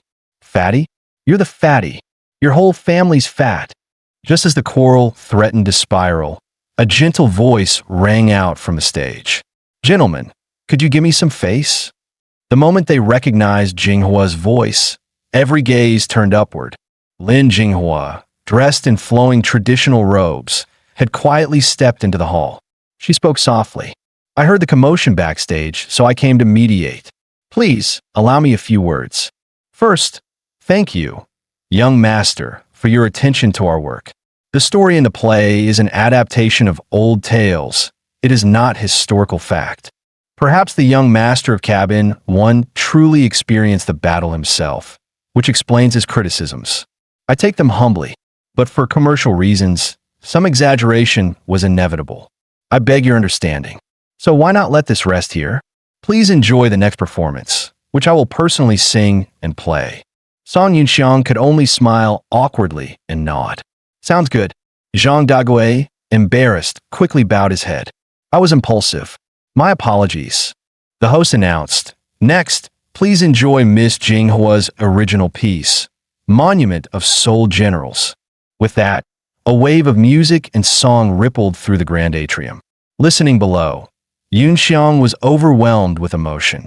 He remembered this as one of her early works before she rose to fame. After more than 10 years away from the Eastern continent, hearing it again filled him with nostalgia. Back then, as her fan, he had memorized many of her songs, especially the ones that made her name resound across the land. He wondered if those had already been composed by now. When the piece ended, Lin Jinghua bowed gracefully. Yet the audience remained unsatisfied, clamoring for more. She laughed lightly. "Which song would you like to hear?" Zhang Daguai shouted at the top of his lungs, "Burning Star," though that song was only half finished. She couldn't resist the crowd's passion. Perhaps inspiration would strike on stage, so she agreed. Yunxiang's eyes lit with anticipation. He remembered that Burning Star was the song that propelled her to the rank of one of the four great divas. Her voice flowed soft and tender like a mountain brook. Then it swelled with power, crashing like ocean waves. At times it sank into sorrow, like Lin Dayu gazing at the moon, shedding tears for fallen blossoms. Song Yunxiang was entranced, unconsciously humming along. But as he reached the final lines, the hall suddenly fell silent. He realized every eye was fixed on him in shock. Lin Jinghua trembled, overcome with emotion. Seeing his confusion, Xiaoming hurried to whisper, "Young master, that song's ending hasn't been written yet. But you just sang it out." His heart sank. He'd been so lost in memory that the words had slipped out. With tears glistening in her eyes, Lin Jinghua declared, "What a line! The one who returns shall be me. Yes, one day I of the Lin clan of Shishui will return with dignity." Your words unlocked my heart. I never thought I'd find a true kindred spirit here. This man, he truly understands me. Yunxiang froze, unsure what to say. The whole thing felt like being caught cheating on an exam, awkward beyond belief. At that moment, a surge of spiritual power poured into Lin Jinghua's body. She focused, and to her shock, her cultivation broke through. I've been stuck at the peak of the yellow rank for so long. Who would have thought a single verse from this young master could loosen my bottleneck? Another torrent of energy rushed through her, forcing a soft moan from her lips. The vision of her breakthrough unfolded before everyone's eyes. Yunxiang knew well, his humming was only a spark. The real cause was her years of accumulation, her realm already on the verge of advancing. Suddenly, dark clouds erupted across the sky. His face went pale. That fluctuation, a rift cloud. Lightning crackled within as the black mass spread at alarming speed. In the blink of an eye, it engulfed the skies above the ship. The control room picked up the anomaly instantly.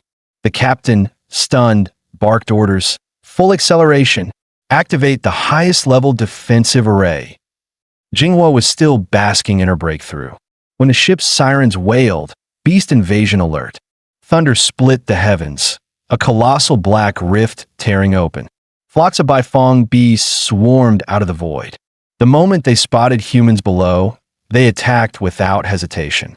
Countless beams of light rained down. The barrier barely managed to withstand the first wave.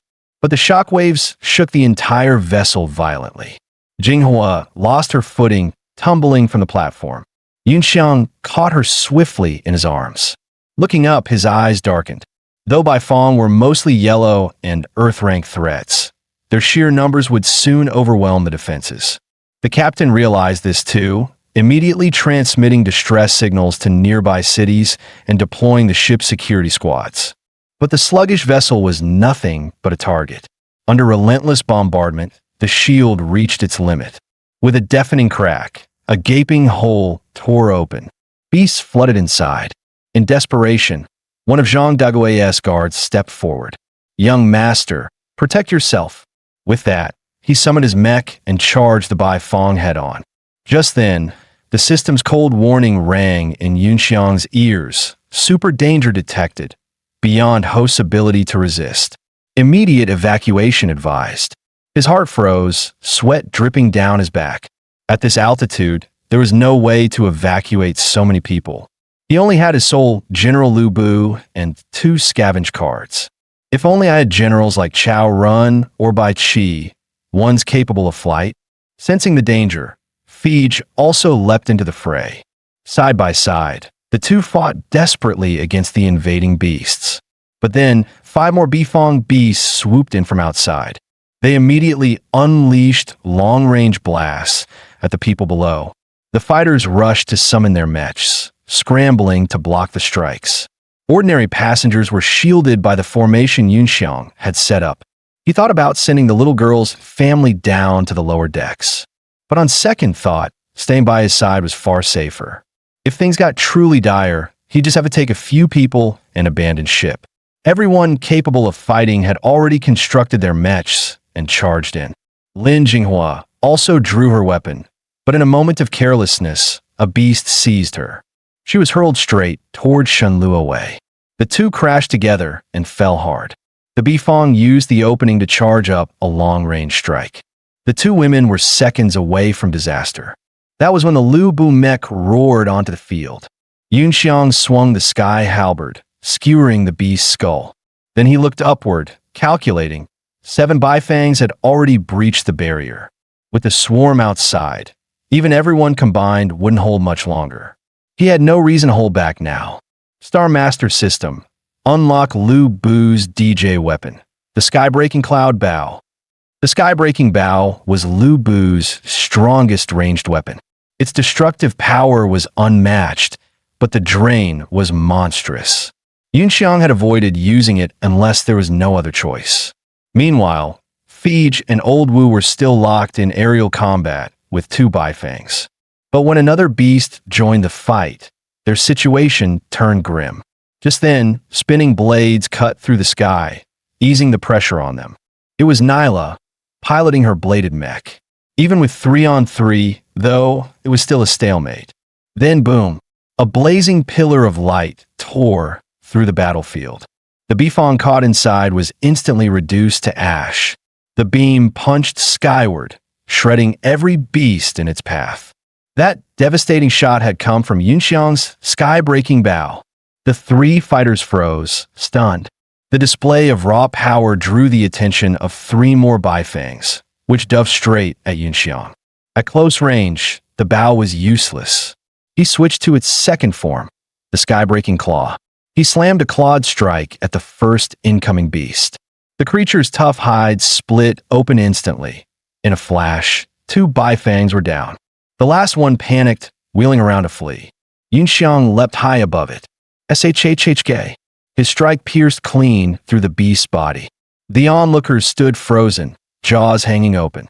Zhang Daguai's eyes sparkled like stars as he shouted, "Freaking awesome!" In the command room, a report rang out. The barrier would fail in 10 seconds. The captain's face drained of color. "Keep broadcasting distress signals on every channel," he barked. At that moment, a beast spotted them. It rammed madly against the glass in front. Luckily, Song Yunxiang rushed in time and sliced the creature in 2. He looked around at the spreading cracks. After a moment of thought, he once again raised the heaven-breaking cloud bow. "Let's end this. Dragon Serpent Arrow." The arrow shot out with a deafening roar, wrapped in a violent storm. Mid-flight, it split into dozens of bolts, sealing off the entire area. They rained down like meteors into the beast horde. A chain of explosions thundered through the sky. In one strike, dozens of beasts were reduced to ash. The surviving Bifong shrieked and called for reinforcements. Soon, dozens of stronger beasts swarmed from above. They opened their beaks in unison, charging up devastating energy beams. Song Yunxiang's chest tightened. Even if he could dodge, the ship behind him would never survive.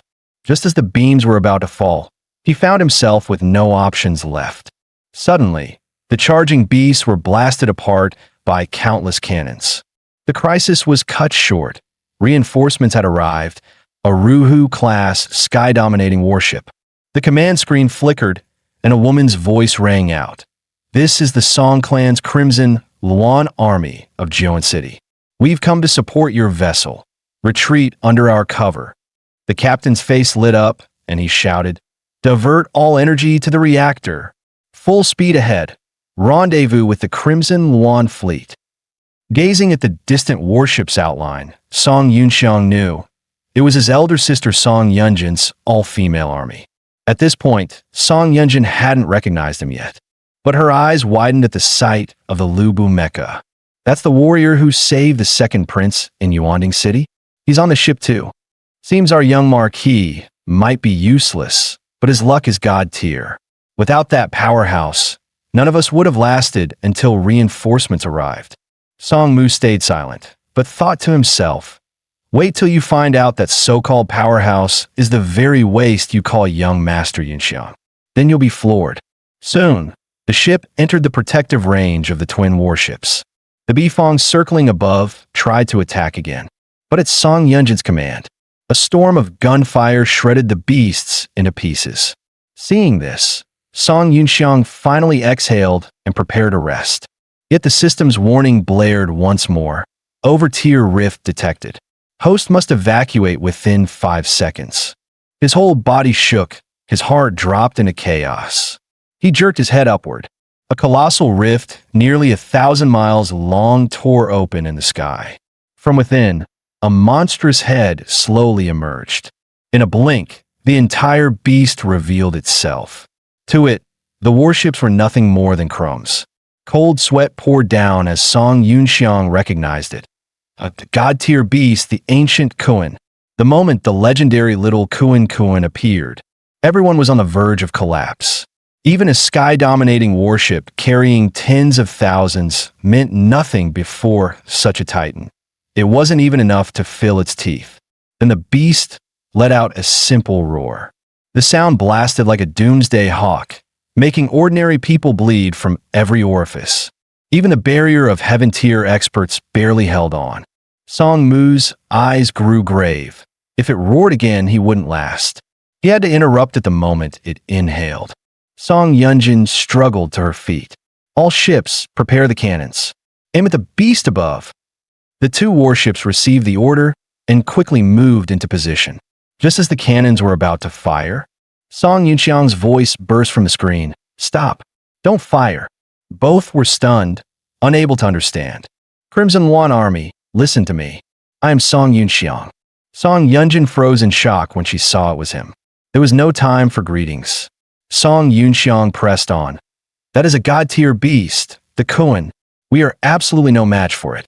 By its nature, as long as we show no hostility, we are nothing but specks of dust, insects too small to bother with. But if a bug dares to bite, that changes everything. So hear me now. Shut down all power cores, disengage every star soul construct, and let the ships fall freely. The instant we slip out of its vigilance range, I'll give the order, ignite engines and flee at full speed. The merchant ship's captain gasped. From 3,300 zhang above, even a mistake meant certain death. Song Yunxiang knew this well, but it was the only way. He had once witnessed the Kuan inhale half a city in one breath. Song Mu didn't hesitate and barked the command. With Song Yunxiang's signal, the 3 ships cut all power. They plunged downward like stones. Inside, passengers were thrown around, bodies swaying violently under gravity's pull. Song Yunxiang shielded those near him, while silently counting down, 3, 2, 1. Now, power on. Full speed, 3 o'clock. The captains received the signal and didn't dare delay. Engines roared to life. In a flash, the ships vanished from their previous spot. Song Yunxiang collapsed, drained of both strength and soul force. He didn't wake for 4 hours. When he opened his eyes, the ships had already reached Yong'an City. Meanwhile, within the city, a young man stretched lazily. Several subordinates stood respectfully at his side. He glanced at the sky with a smug grin. Remember this name, Sun Xia. I'll rise as one of the 8 generals of Tiandu and become the strongest Star Soul Master. The next era belongs to Sun Xia, the genius. Isn't that right, old Du? When will I finally claim Star Soul General Chao Run? A voice answered from his ring. Soon, very soon. That fate belongs to you and to me.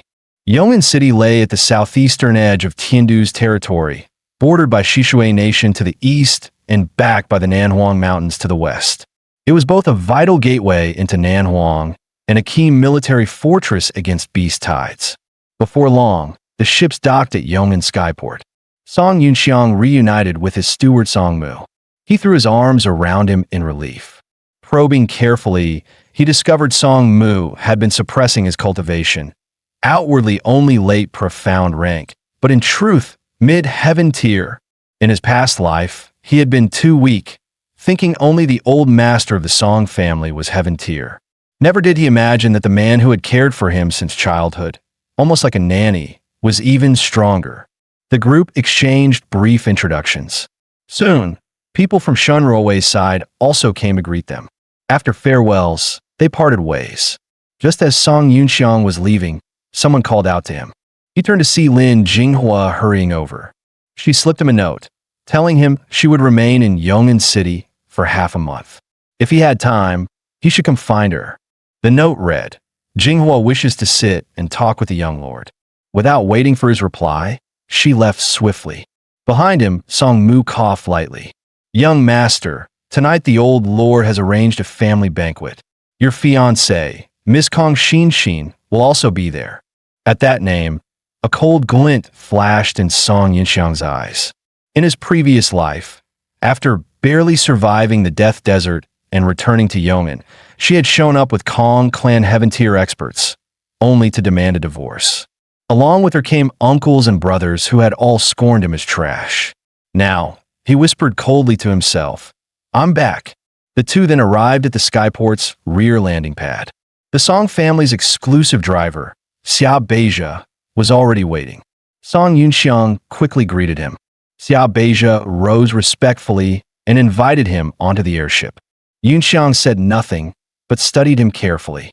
To his shock, Xia too was mid-heaven tier, the same as Songmu. He hid his reaction and boarded silently. Along the way, he unfolded Jinghua's note. It read, Top Suite, Yongin Pavilion. Songmu coughed again, reminding him once more about his fiancée. Embarrassed, Yunxiang tucked the note away. The vessel was fast. Within half an hour, they arrived at the eastern wing of the marquee of Jian Song Estate. At the gate, Guard Ma San led several men into formation to welcome him.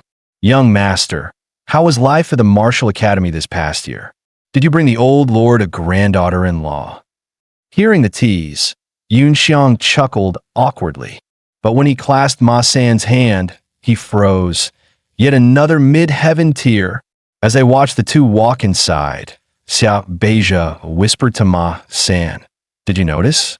The young master has broken through to Earth tier. I did.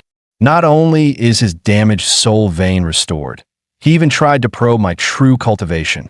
Soon, they entered the presence of Song Jingzhong, patriarch of the Song family. The old master smiled warmly at him.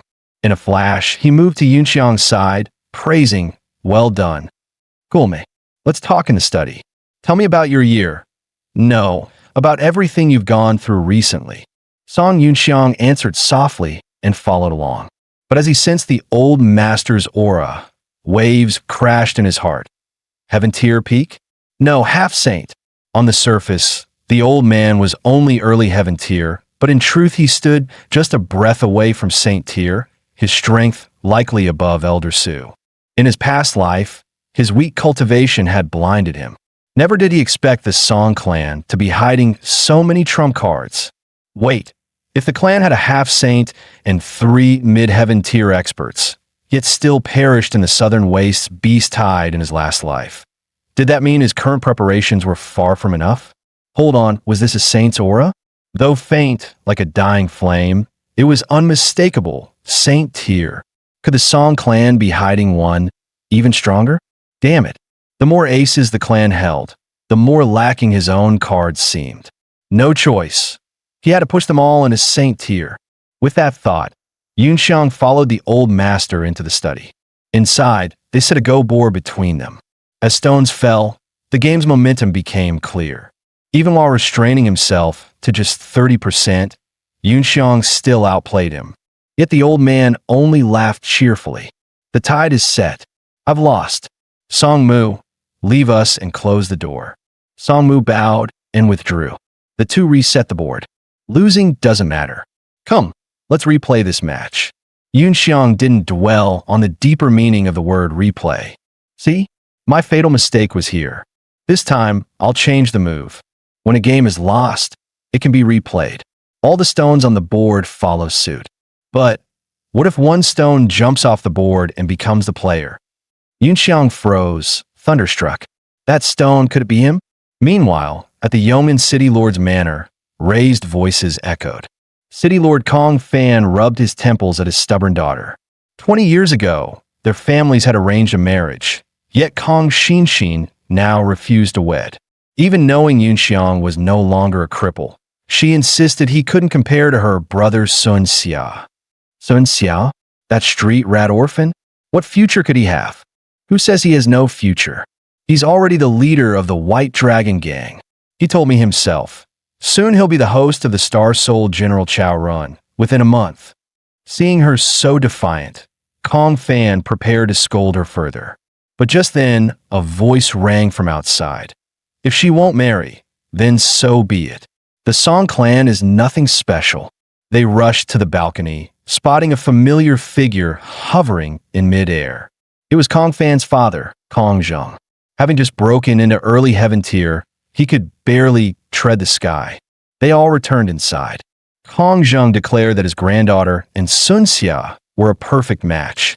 With Xin as the only granddaughter, marrying into the Song clan might guarantee decades of comfort. But if she brought in a host of Chao Run, the family could enjoy centuries of wealth, even reclaim their place in Central Zhou. Now that I've reached heaven tier, we stand equal to the Song clan. A marriage alliance is only icing on the cake. As for Sun Xia, though an orphan, if he marries into our Kong clan, we'll pour every resource into him. After speaking, Kong Zheng looked at his granddaughter. Do you have the confidence to bring him into our clan? Blushing, Xin whispered, no problem. The rice is already cooked, it's a done deal. Delighted, Kong Zheng slammed the table. Good. Then we'll go to the Song clan and annul this marriage.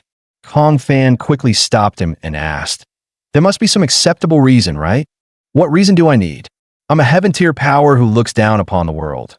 Strength is the law. If that old dog Song Jingzhong dares to make a move, I'll happily wreck the Song family in passing. Here, behold a treasure. I spent a fortune at the Hong Trading Guild to get this 3-star pill, the Zhuanggong pill. The scene then cut back to the Song household's courtyard.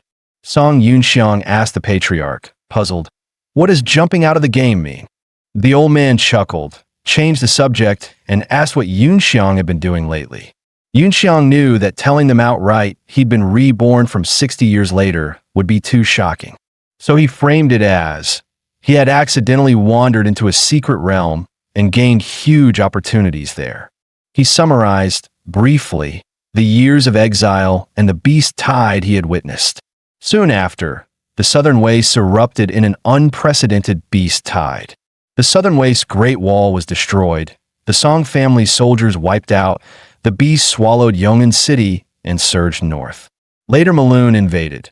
Tiandu fought a decisive battle. I fled to Shishui and was sheltered by the Empress. He condensed his long ordeal into those few lines. An hour passed quickly. At that moment, the Song household's chief steward rushed in with urgent news for the patriarch.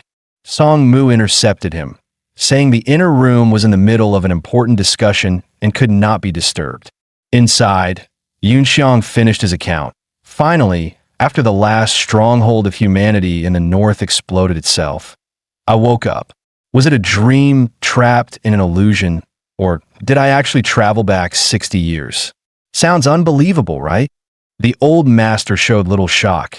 Instead, he muttered, damn, 60 years? Strange, she never told me it would be that long.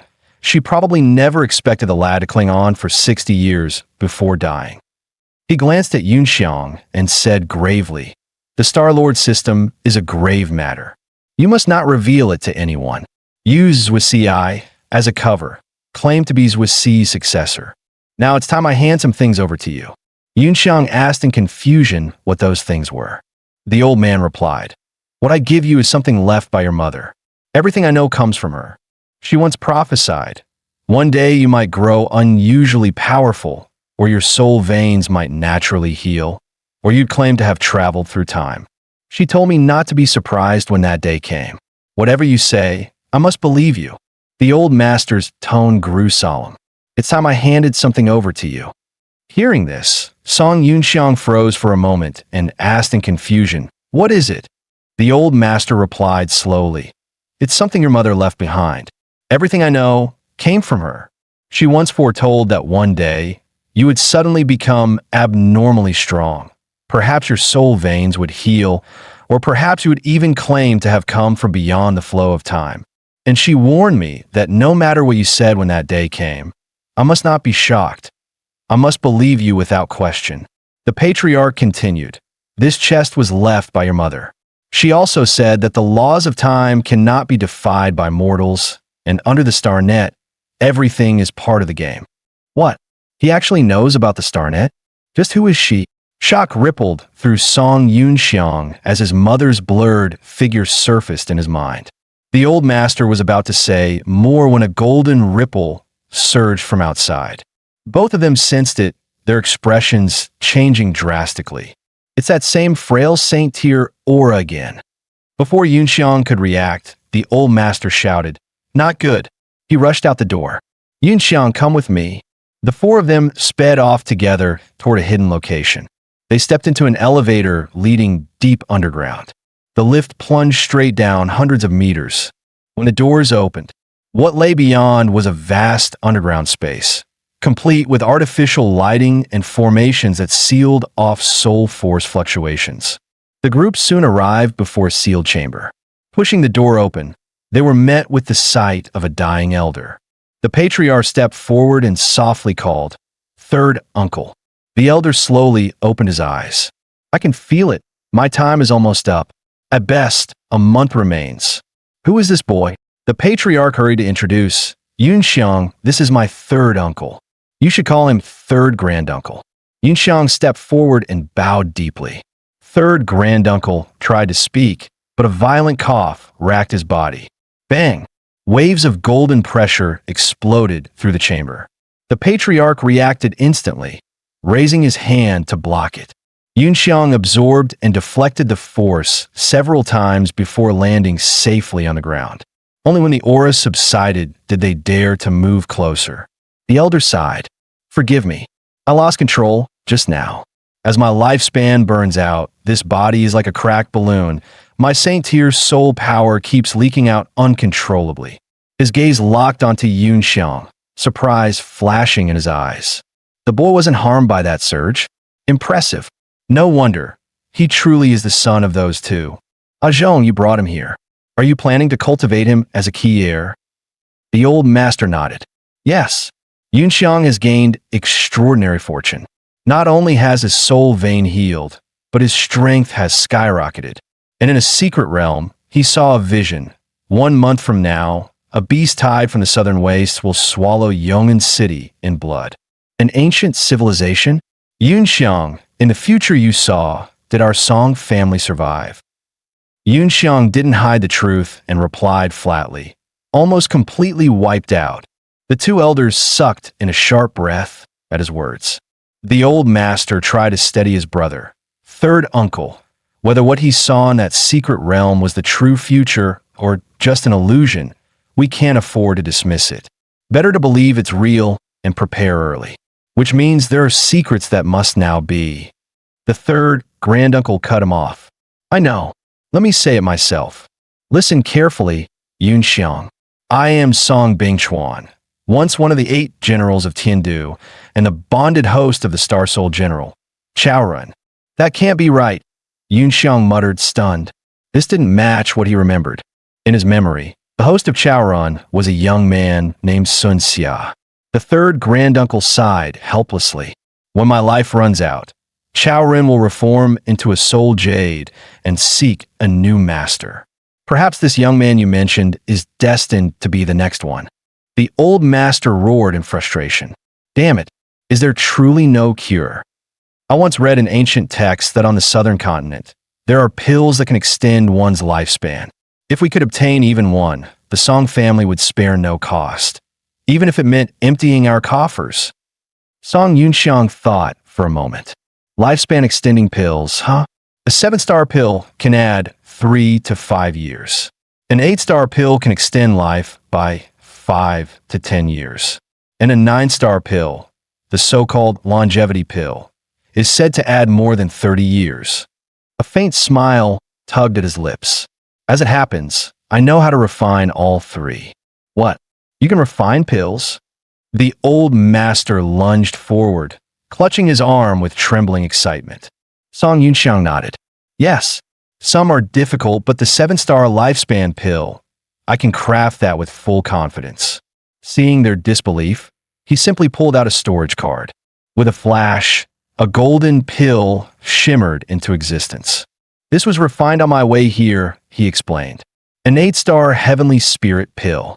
It can push a heaven rank cultivator up by a minor realm, though it only works the first time. The two elders gasped aloud. An 8-star heavenly spirit pill. Song Yunxiang smiled and handed it over. This was prepared especially for you, grandfather. Why not take it now? The old master's hands shook violently as he received the pill. Yunxiang, from this moment on, your authority in the Song family is equal to mine. All men and resources are yours to command. You must refine a lifespan pill for your third uncle. The old master quickly said, don't rush. Let me examine granduncle's body first. Granduncle, allow me to check your pulse. Hearing this, he extended his left hand. Use this one. My right arm is only a prosthetic. In that great battle back then, I lost half my body and nearly died. Since then, I've faked my death and hidden beneath the Song estate. At that moment, the system's prompt echoed. Detected contact with a Star Soul general data bearer. Beginning data extraction. Extraction complete. Initiating replication of Star Soul General Chow Run. Replication complete. Warning, error detected. 7% of Chow Ren's data is corrupted. Attempting correction. Song Yunxiang's face darkened instantly upon hearing this. The old master and granduncle immediately pressed him for answers. Song Yunxiang replied in a low voice, it's nothing. Most likely granduncle's missing body parts disrupted the flow of his Star Soul veins. The priority now is to gather the materials for the life-prolonging pill. Later, I'll figure out a way to regenerate the missing half of your body. Granduncle was stunned. What? Are you saying this half of my body can actually grow back? Song Yunxiang nodded firmly. That's right, but that will come later. For now, time is pressing. I need to focus on preparing the ingredients for the pill. We'll talk more once that's done. Saying that, he produced a few pills to ease the old man's bodily pain and handed them over. Then he left the chamber.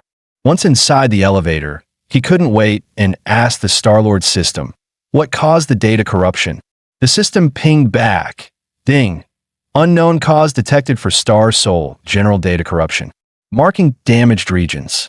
System will redraw appearance and reconstruct missing architecture. Plan computed. Beginning reconstruction of missing data. Estimated time remaining 33 days. Shortly afterward, he returned to his residence. The maid Zissou rushed up excitedly to greet him. Seeing her teary, snotty face, Song Yunxiang pushed her aside with a hint of disdain. At that moment, a newly transferred maid caught his eye. Zissou introduced her. Her name is Suan. She was moved over from the outer quarters a few days ago. Average build, so looks, and just okay at her work. Sensing something off, Song Yunxiang ordered the Star-Lord system to scan the room. The readout showed she was actually mid-yellow rank, with a small concealment implant hiding her cultivation level as an ordinary person. He frowned. Another Maloon infiltrator? Before he could think further, Zissou piped up. How can you compare her to my flat chest figure? Look at me, look at me. The other maid, Liani, heard the commotion and hurried out. The servants all greeted their young master at once. Two more maids stepped forward to welcome him as well.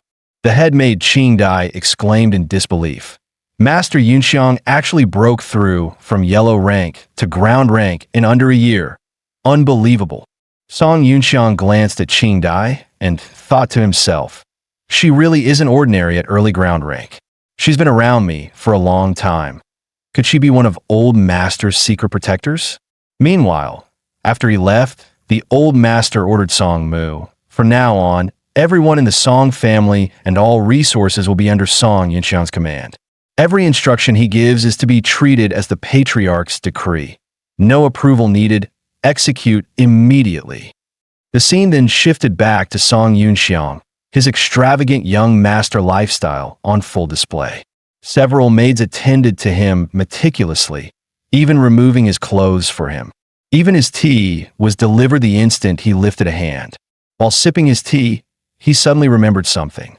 He quietly assigned Zissou a task. She was to keep an eye on the trainee maid named Suin, but to stay safe while doing so. Zissou quickly agreed, saying she had suspected that girl for a while. With everything arranged, Song Yunxiang dismissed the maids, saying he wanted to rest.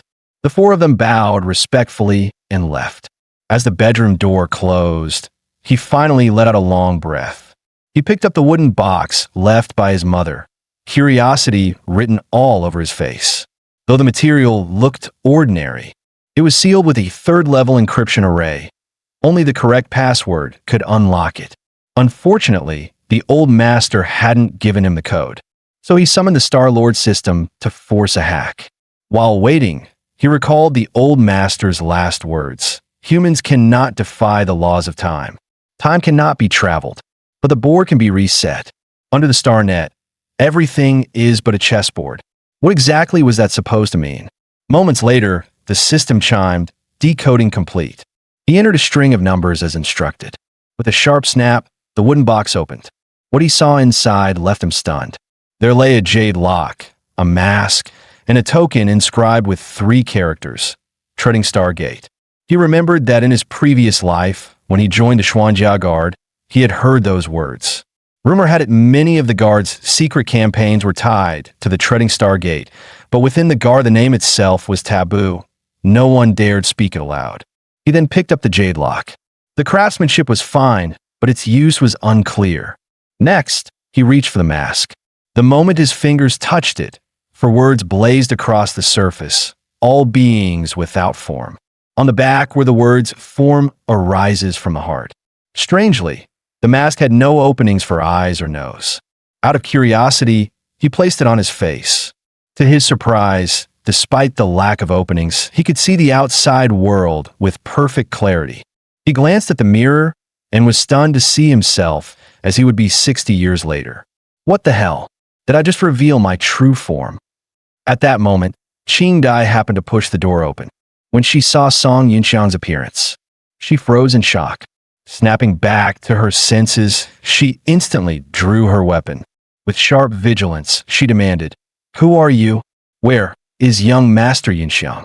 Yunxiang hurried forward, trying to explain, but Qing Dai suddenly thrust her sword straight at him. Fortunately, Yunxiang's battle experience was overwhelming. He moved like lightning and restrained her in an instant. Realizing she couldn't win, Qing Dai tried to shout for the guards outside. But before she could utter a sound, Yunxiang covered her mouth and nose. Catching their ambiguous pose in the mirror, he felt awkward. Don't scream. Not my fault. You came to me first." He then recalled the words etched on the back of the mask. Form arises from the heart. Could it really shape-shift based on one's thoughts? He decided to test it. With a sharp swish, he instantly transformed into Qing Dai's exact appearance, while the two of them remained locked in the same position. Just as I thought. Picture yourself in your mind, and you can freely change form. No wonder I revealed my true face earlier. That must be how I really see myself deep down. The scuffle hadn't been loud, but it still caught the attention of those outside. Hearing approaching footsteps, Yunxiang cursed inwardly. Not good. He quickly willed himself back into his own appearance, just in time before anyone entered. Song Mu then rushed in with 2 young men. Seeing the compromising pose, one of them gave a thumbs up. "Damn, young master, you never disappoint. A true role model for us all." Song Mu coughed awkwardly, then reminded, "Young master, don't forget, your fiancée, Kong Xingxing, will be attending tonight's family banquet." Before he could finish, Yunxiang cut him off impatiently. "Enough, Uncle Mu. You said that 10,000 times today already." Qing Dai finally realized it really was her young master and quickly tried to apologize. Yunxiang silenced her with a gesture, signaling, "It's fine, don't say a word. You know what I mean." He then turned to Song Mu. "So, Uncle Mu, what's the matter?" Song Mu replied, "Yes, young master. Please come with me to the study." The group headed straight for the study. Yunxiang wasted no time and asked directly, "Uncle Mu, Qing Dai, was she placed at my side by the old master?" Song Mu nodded. "Yes, this was supposed to remain confidential. She is an Earth-tier expert from the Shadow Guard's 3rd Division, my subordinate." At the mention of Shadow Guards, Yunxiang immediately recalled the group who had once sacrificed themselves to smuggle him out of Jian City in his past life. Song Mu paused, then continued. "The Shadow Guards are split into 3 divisions. Unit 1 handles combat, Unit 2 handles intelligence, and Unit 3 handles defense. Each has its own duties, and none interfere with the others. By the old master's order, from now on, every Shadow Guard follows your command. You are their sole master." He gestured to the 2 men beside him. "This is Aga, leader of Unit 1, and this is Ajin, leader of Unit 2. "Ajin, Aga? What kind of ridiculous names are those?" Yunxiang was dumbfounded. The 2 immediately dropped to their knees. Subordinate Gao Gaiga, paying respects to young master Yunxiang. Subordinate MANHWA, paying respects to young master Yunxiang. Hearing their full names, Yunxiang's face twitched with embarrassment. "Your names really are something else." Song Mu quickly explained, "Young master, please be careful with your words. They were orphans, and the names were given by the 3rd madam, your mother." Gao Gaiga's eyes lit up. "Yes, the 3rd madam said my name came from a hero in an ancient civilization." Ma Jinhua grinned. "And mine was even greater. She said it belonged to a demon god from those same ancient legends.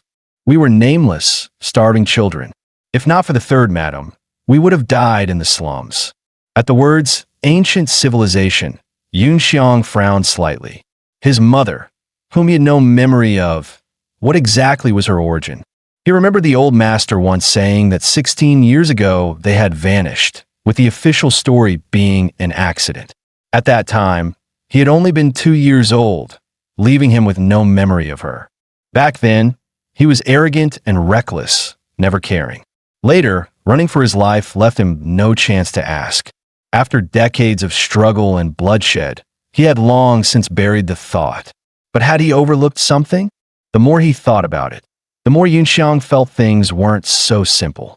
He turned to Song Mu and asked, "You should know the truth about what happened to my parents 16 years ago, shouldn't you?" At this, sweat instantly broke out on Song Mu's forehead. He stammered, clearly unwilling to answer. Seeing this, Yunxiang actually felt relieved. In his past life as well, they all avoided speaking about his parents. "Forget it. If you won't say, I won't force you. In that case, arrange a trip to the family cemetery. I want to pay my respects, Uncle Mu. Please make the arrangements." Song Mu finally exhaled in relief and bowed. "Yes, young master." The group then left the room. Yunxiang glanced at Qing Dai, then turned back to Song Mu. "She's under my command now as well, isn't she?" "Of course," Song Mu replied at once. Qing Dai, step forward and greet young master Yunxiang again. From this moment, he is the sole master of the Shadow Guards. Following the order, Qing Dai knelt immediately. Shadow Guards, 3rd Division, number 28, Qing Dai, paying respects to my master. Yunxiang nodded in satisfaction. "Years of silently protecting me must have been hard. You've done well. Take this pill as a reward." He pulled a pill from his storage card and handed it to her. The moment she recognized it, Qing Dai froze in shock. Even the well-traveled Song Mu was stunned, for they both recognized it as a 5-star pill worth over $1 million. Yunxiang explained calmly, "The 5-star Earth Spirit pill. It boosts Earth-tier cultivation by 1 minor realm, with no side effects, but only works the first time." "What? A direct boost by a realm?" Gao Gaiga, and MANHWA felt as if a storm was raging inside them. Qing Dai too looked utterly incredulous.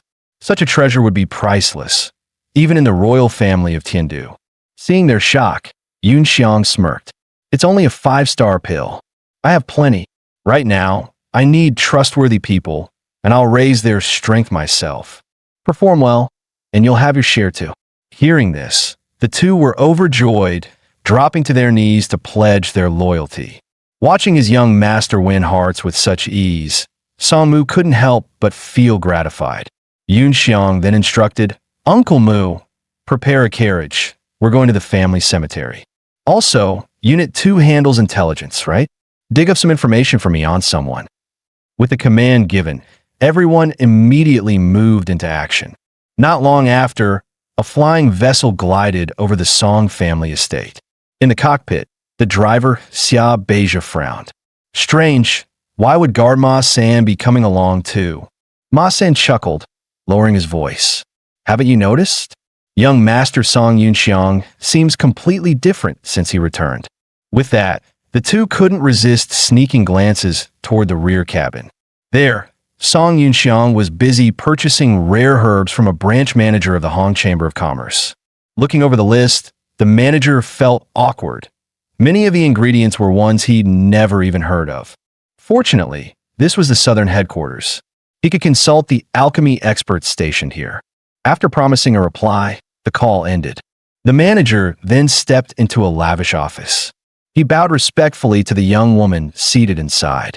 She was none other than Hong Yuxiao, the direct heir of the Hong family. At just 21, she was already in charge of all chamber operations in the southern region. At that moment, Hong Yuxiao was flipping through Song Yunxiang's dossier with keen interest. A client who could casually refine 6-star pills was someone she could not take lightly. Song Yunxiang, how intriguing. Arrange a meeting for me. I'll see this young marquis myself. Meanwhile, in a remote mountain range, a crimson airship streaked across the skies. At the helm was none other than A San, the girl who had vanished from Tiandu.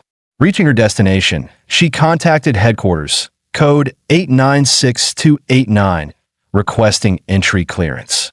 Moments later, a calm voice confirmed authorization. Without hesitation, she piloted the craft straight into a roaring waterfall. Hidden behind it lay the secret base of the Taiyuan organization. After landing, A-San disengaged her gear. The sight of the familiar structures eased her tension. She hurried deeper into the base.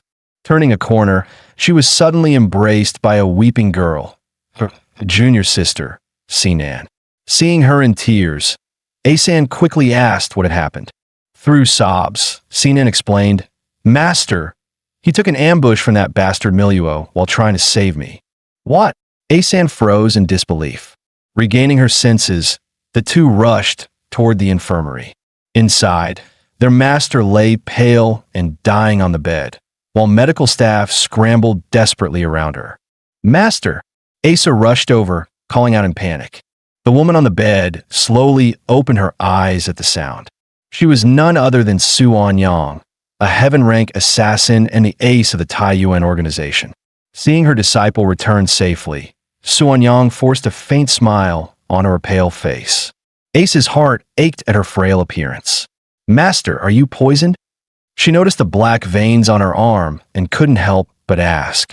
A medic stepped forward and explained. Senior Su Anyang fell into a Mithria ambush. The external wounds are stable, but a strange toxin is corroding her soul meridians. What kind of poison is this? Don't tell me even with Taiyuan's technology, we still can't produce an antidote. The medic's face tightened before answering. We've tried 12 formulas. All failed. Right now, we can only use filtration to slow its spread to the brain, but time is running out. He projected an image. Look here, this toxin seems to be something new, born in this very era. There's no antidote in the Taiyuan archives. Its molecular bonds are fused with soul power. To me, it resembles the handiwork of alchemists. At the word alchemist, Ace's eyes widened. You mean an alchemist might be able to save her? The medic nodded. Perhaps. But in the eastern continent, Alchemy is far too underdeveloped. The pills here simply don't have the potency. Alchemy, huh? The word triggered a memory. Asa suddenly recalled Song Yunxiang, the man who had once handed her a storage card, saying, "You'll need this one day." Without hesitation, she pulled the card out. With a sharp whoosh, over a dozen bottles of glowing pills appeared beside the bed. The two medics froze in shock. They never expected so many. Sorting through them, they found not only restorative Huichun pills, but also combat enhancers. One medic picked up a white pill, examining it closely. He sniffed it carefully at his nose. After confirming, he quickly passed it to his colleague for analysis. The results stunned them. The pill's microstructure perfectly matched the toxin's pattern. It could neutralize the poison in Suan Yang's body. Realizing their master could be saved, both medics smiled in relief. Asa, however, was unsettled. Was this just coincidence? Song Yunxiang, who on earth are you? Not long after, deep within Taiyuan headquarters, a hooded figure stepped into a colossal gate 100 meters tall. His footsteps echoed sharply in the cavernous hall. He stopped before a high platform, dropped to his knees, and called out, "Great High Priest." The shadowy figure above asked in a low voice, "How is Sun Yang's condition?" The kneeling man replied, "Reporting, my lord. After taking the pill Asa obtained from Target S-691, the strange toxin has been suppressed." The code S-691 pointed to Song Yunxiang. The high priest immediately pulled up his file. When he saw the image of Song Yunxiang manifesting as Lu Bu, his eyes narrowed. Impossible. Replicating the Origin Star General's form? That's a technique only he should possess. Could it be this ordinary man's body has already been taken over? But why not use the vessel I prepared? Is it truly you returned? Meanwhile, at the Song family cemetery, as Song Yunxiang was paying respects to his parents, he suddenly sneezed. Rubbing his nose in annoyance, he muttered, "Damn it, who the hell's talking trash about me?" Ma Jinhua chuckled and teased, "Maybe it's some girl missing you, young master." Song Mu cleared his throat sharply, warning him not to joke around. Startled, Ma Jinhua quickly turned his head aside. Staring at his parents' tombstone, Song Yunxiang's doubts only deepened. His system detected no remains, just an empty cenotaph. Was this a cover set up by the old master? Thinking of the mask of all beings, he grew more certain. His parents were no ordinary people. But what secret had they disappeared with?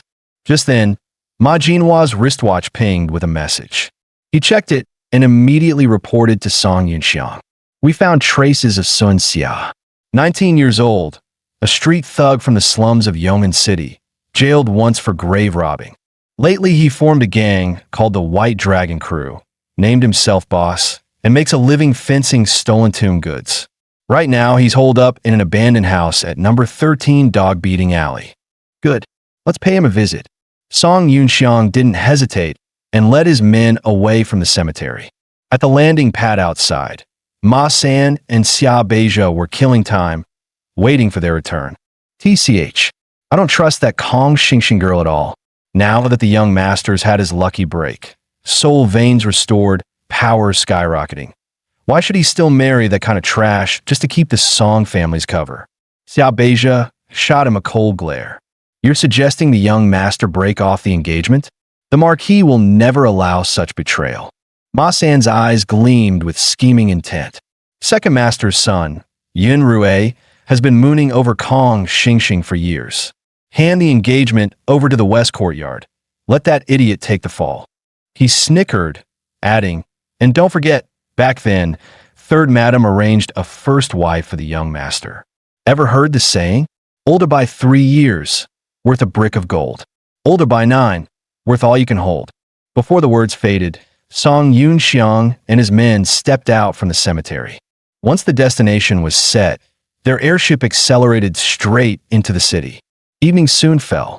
In the northern district, at the abandoned house on number 13 Dog Beating Alley, one of Sun Xia's lackeys, Bucktooth, rushed into the yard, carrying a sack with excitement. "Boss, Chief. Big haul. Monkey's crew brought back plenty of treasures this time." Sun Xia shot up, face darkening. "Damn it. What boss? That sounds like a thug. Call me Chief. Chief. Bucktooth grinned, quickly opening the sack. He laid out the old artifacts neatly in 2 rows. Chief, take a look at what we'll keep. Monkey's guys are waiting at the door. Sun Xia stared at the items, outwardly calm, but secretly asking the old spirit inside his ring for appraisal. After receiving guidance, he pointed carelessly. These few are trash. We're taking the rest. He ordered, tell Monkey by White Dragon rules, we take 70%. They cover transport and bribes themselves. Bucktooth broke into a sweat. But Chief, that leaves them with only 30%, plus costs. Isn't that too harsh? Sun Xia sneered, eyes arrogant. Shut it. I own the sales channels. My Vortislav. They'll wait a month for their cut. If they complain, I'll delay it another month. Bucktooth nodded frantically and ran out. From afar, Song Yunxiang and MANHWA watched everything unfold. Their stealth array bent light, blocked sound, and masked soul power. No one could detect them. Still too far, they crept closer until they found a vantage point and peeked out. Oblivious, Sun Xia was still boasting. Old Du, any of these treasures useful to boost my cultivation? When told no, he sighed in disappointment. Figures. Can't be lucky every time. Still, flipping these will net tens of thousands of Tian capital coins. Thanks again, Old Du. His tone shifted, eager. Without you, I'd be nothing. Tell me, can I really become the new vessel for Soul General Chao Ron? A faint soul force rippled from the ring. Rest easy. As long as we work together, it's within reach. I can sense Chao Ren's current vessel's flame of life is nearly burned out. On the roof, Song Yunxiang's frown deepened. This Sun Xia's soul aura, it didn't match the one he knew.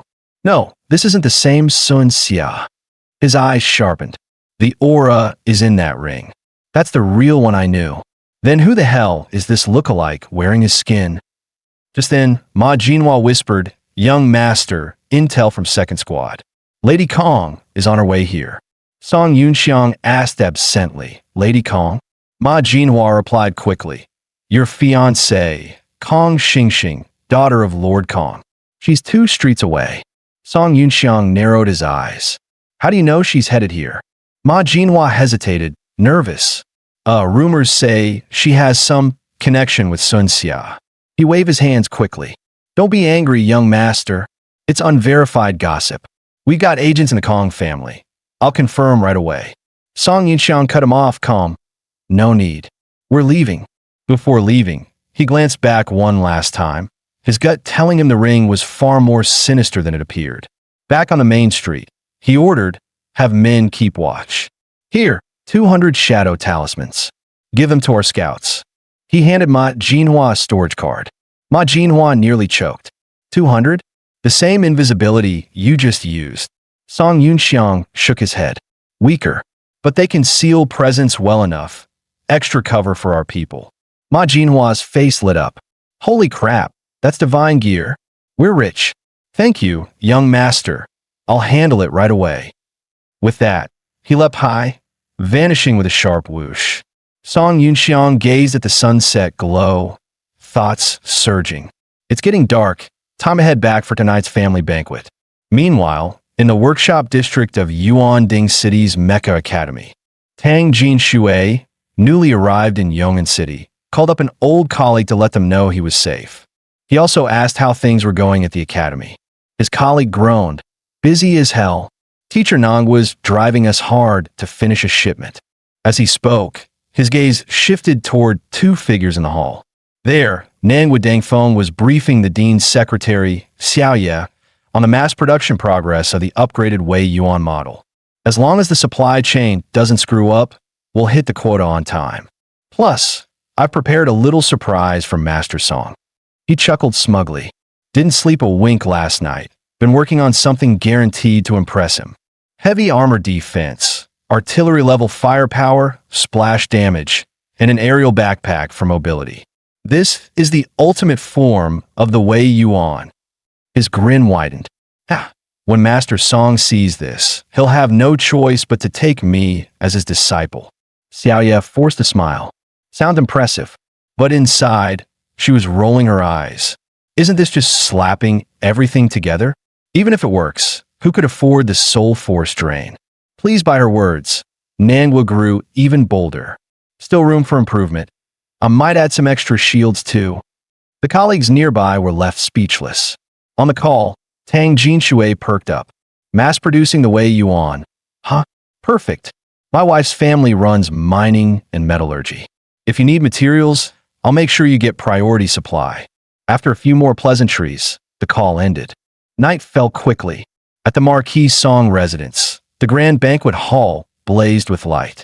Soon, a crimson airship descended outside.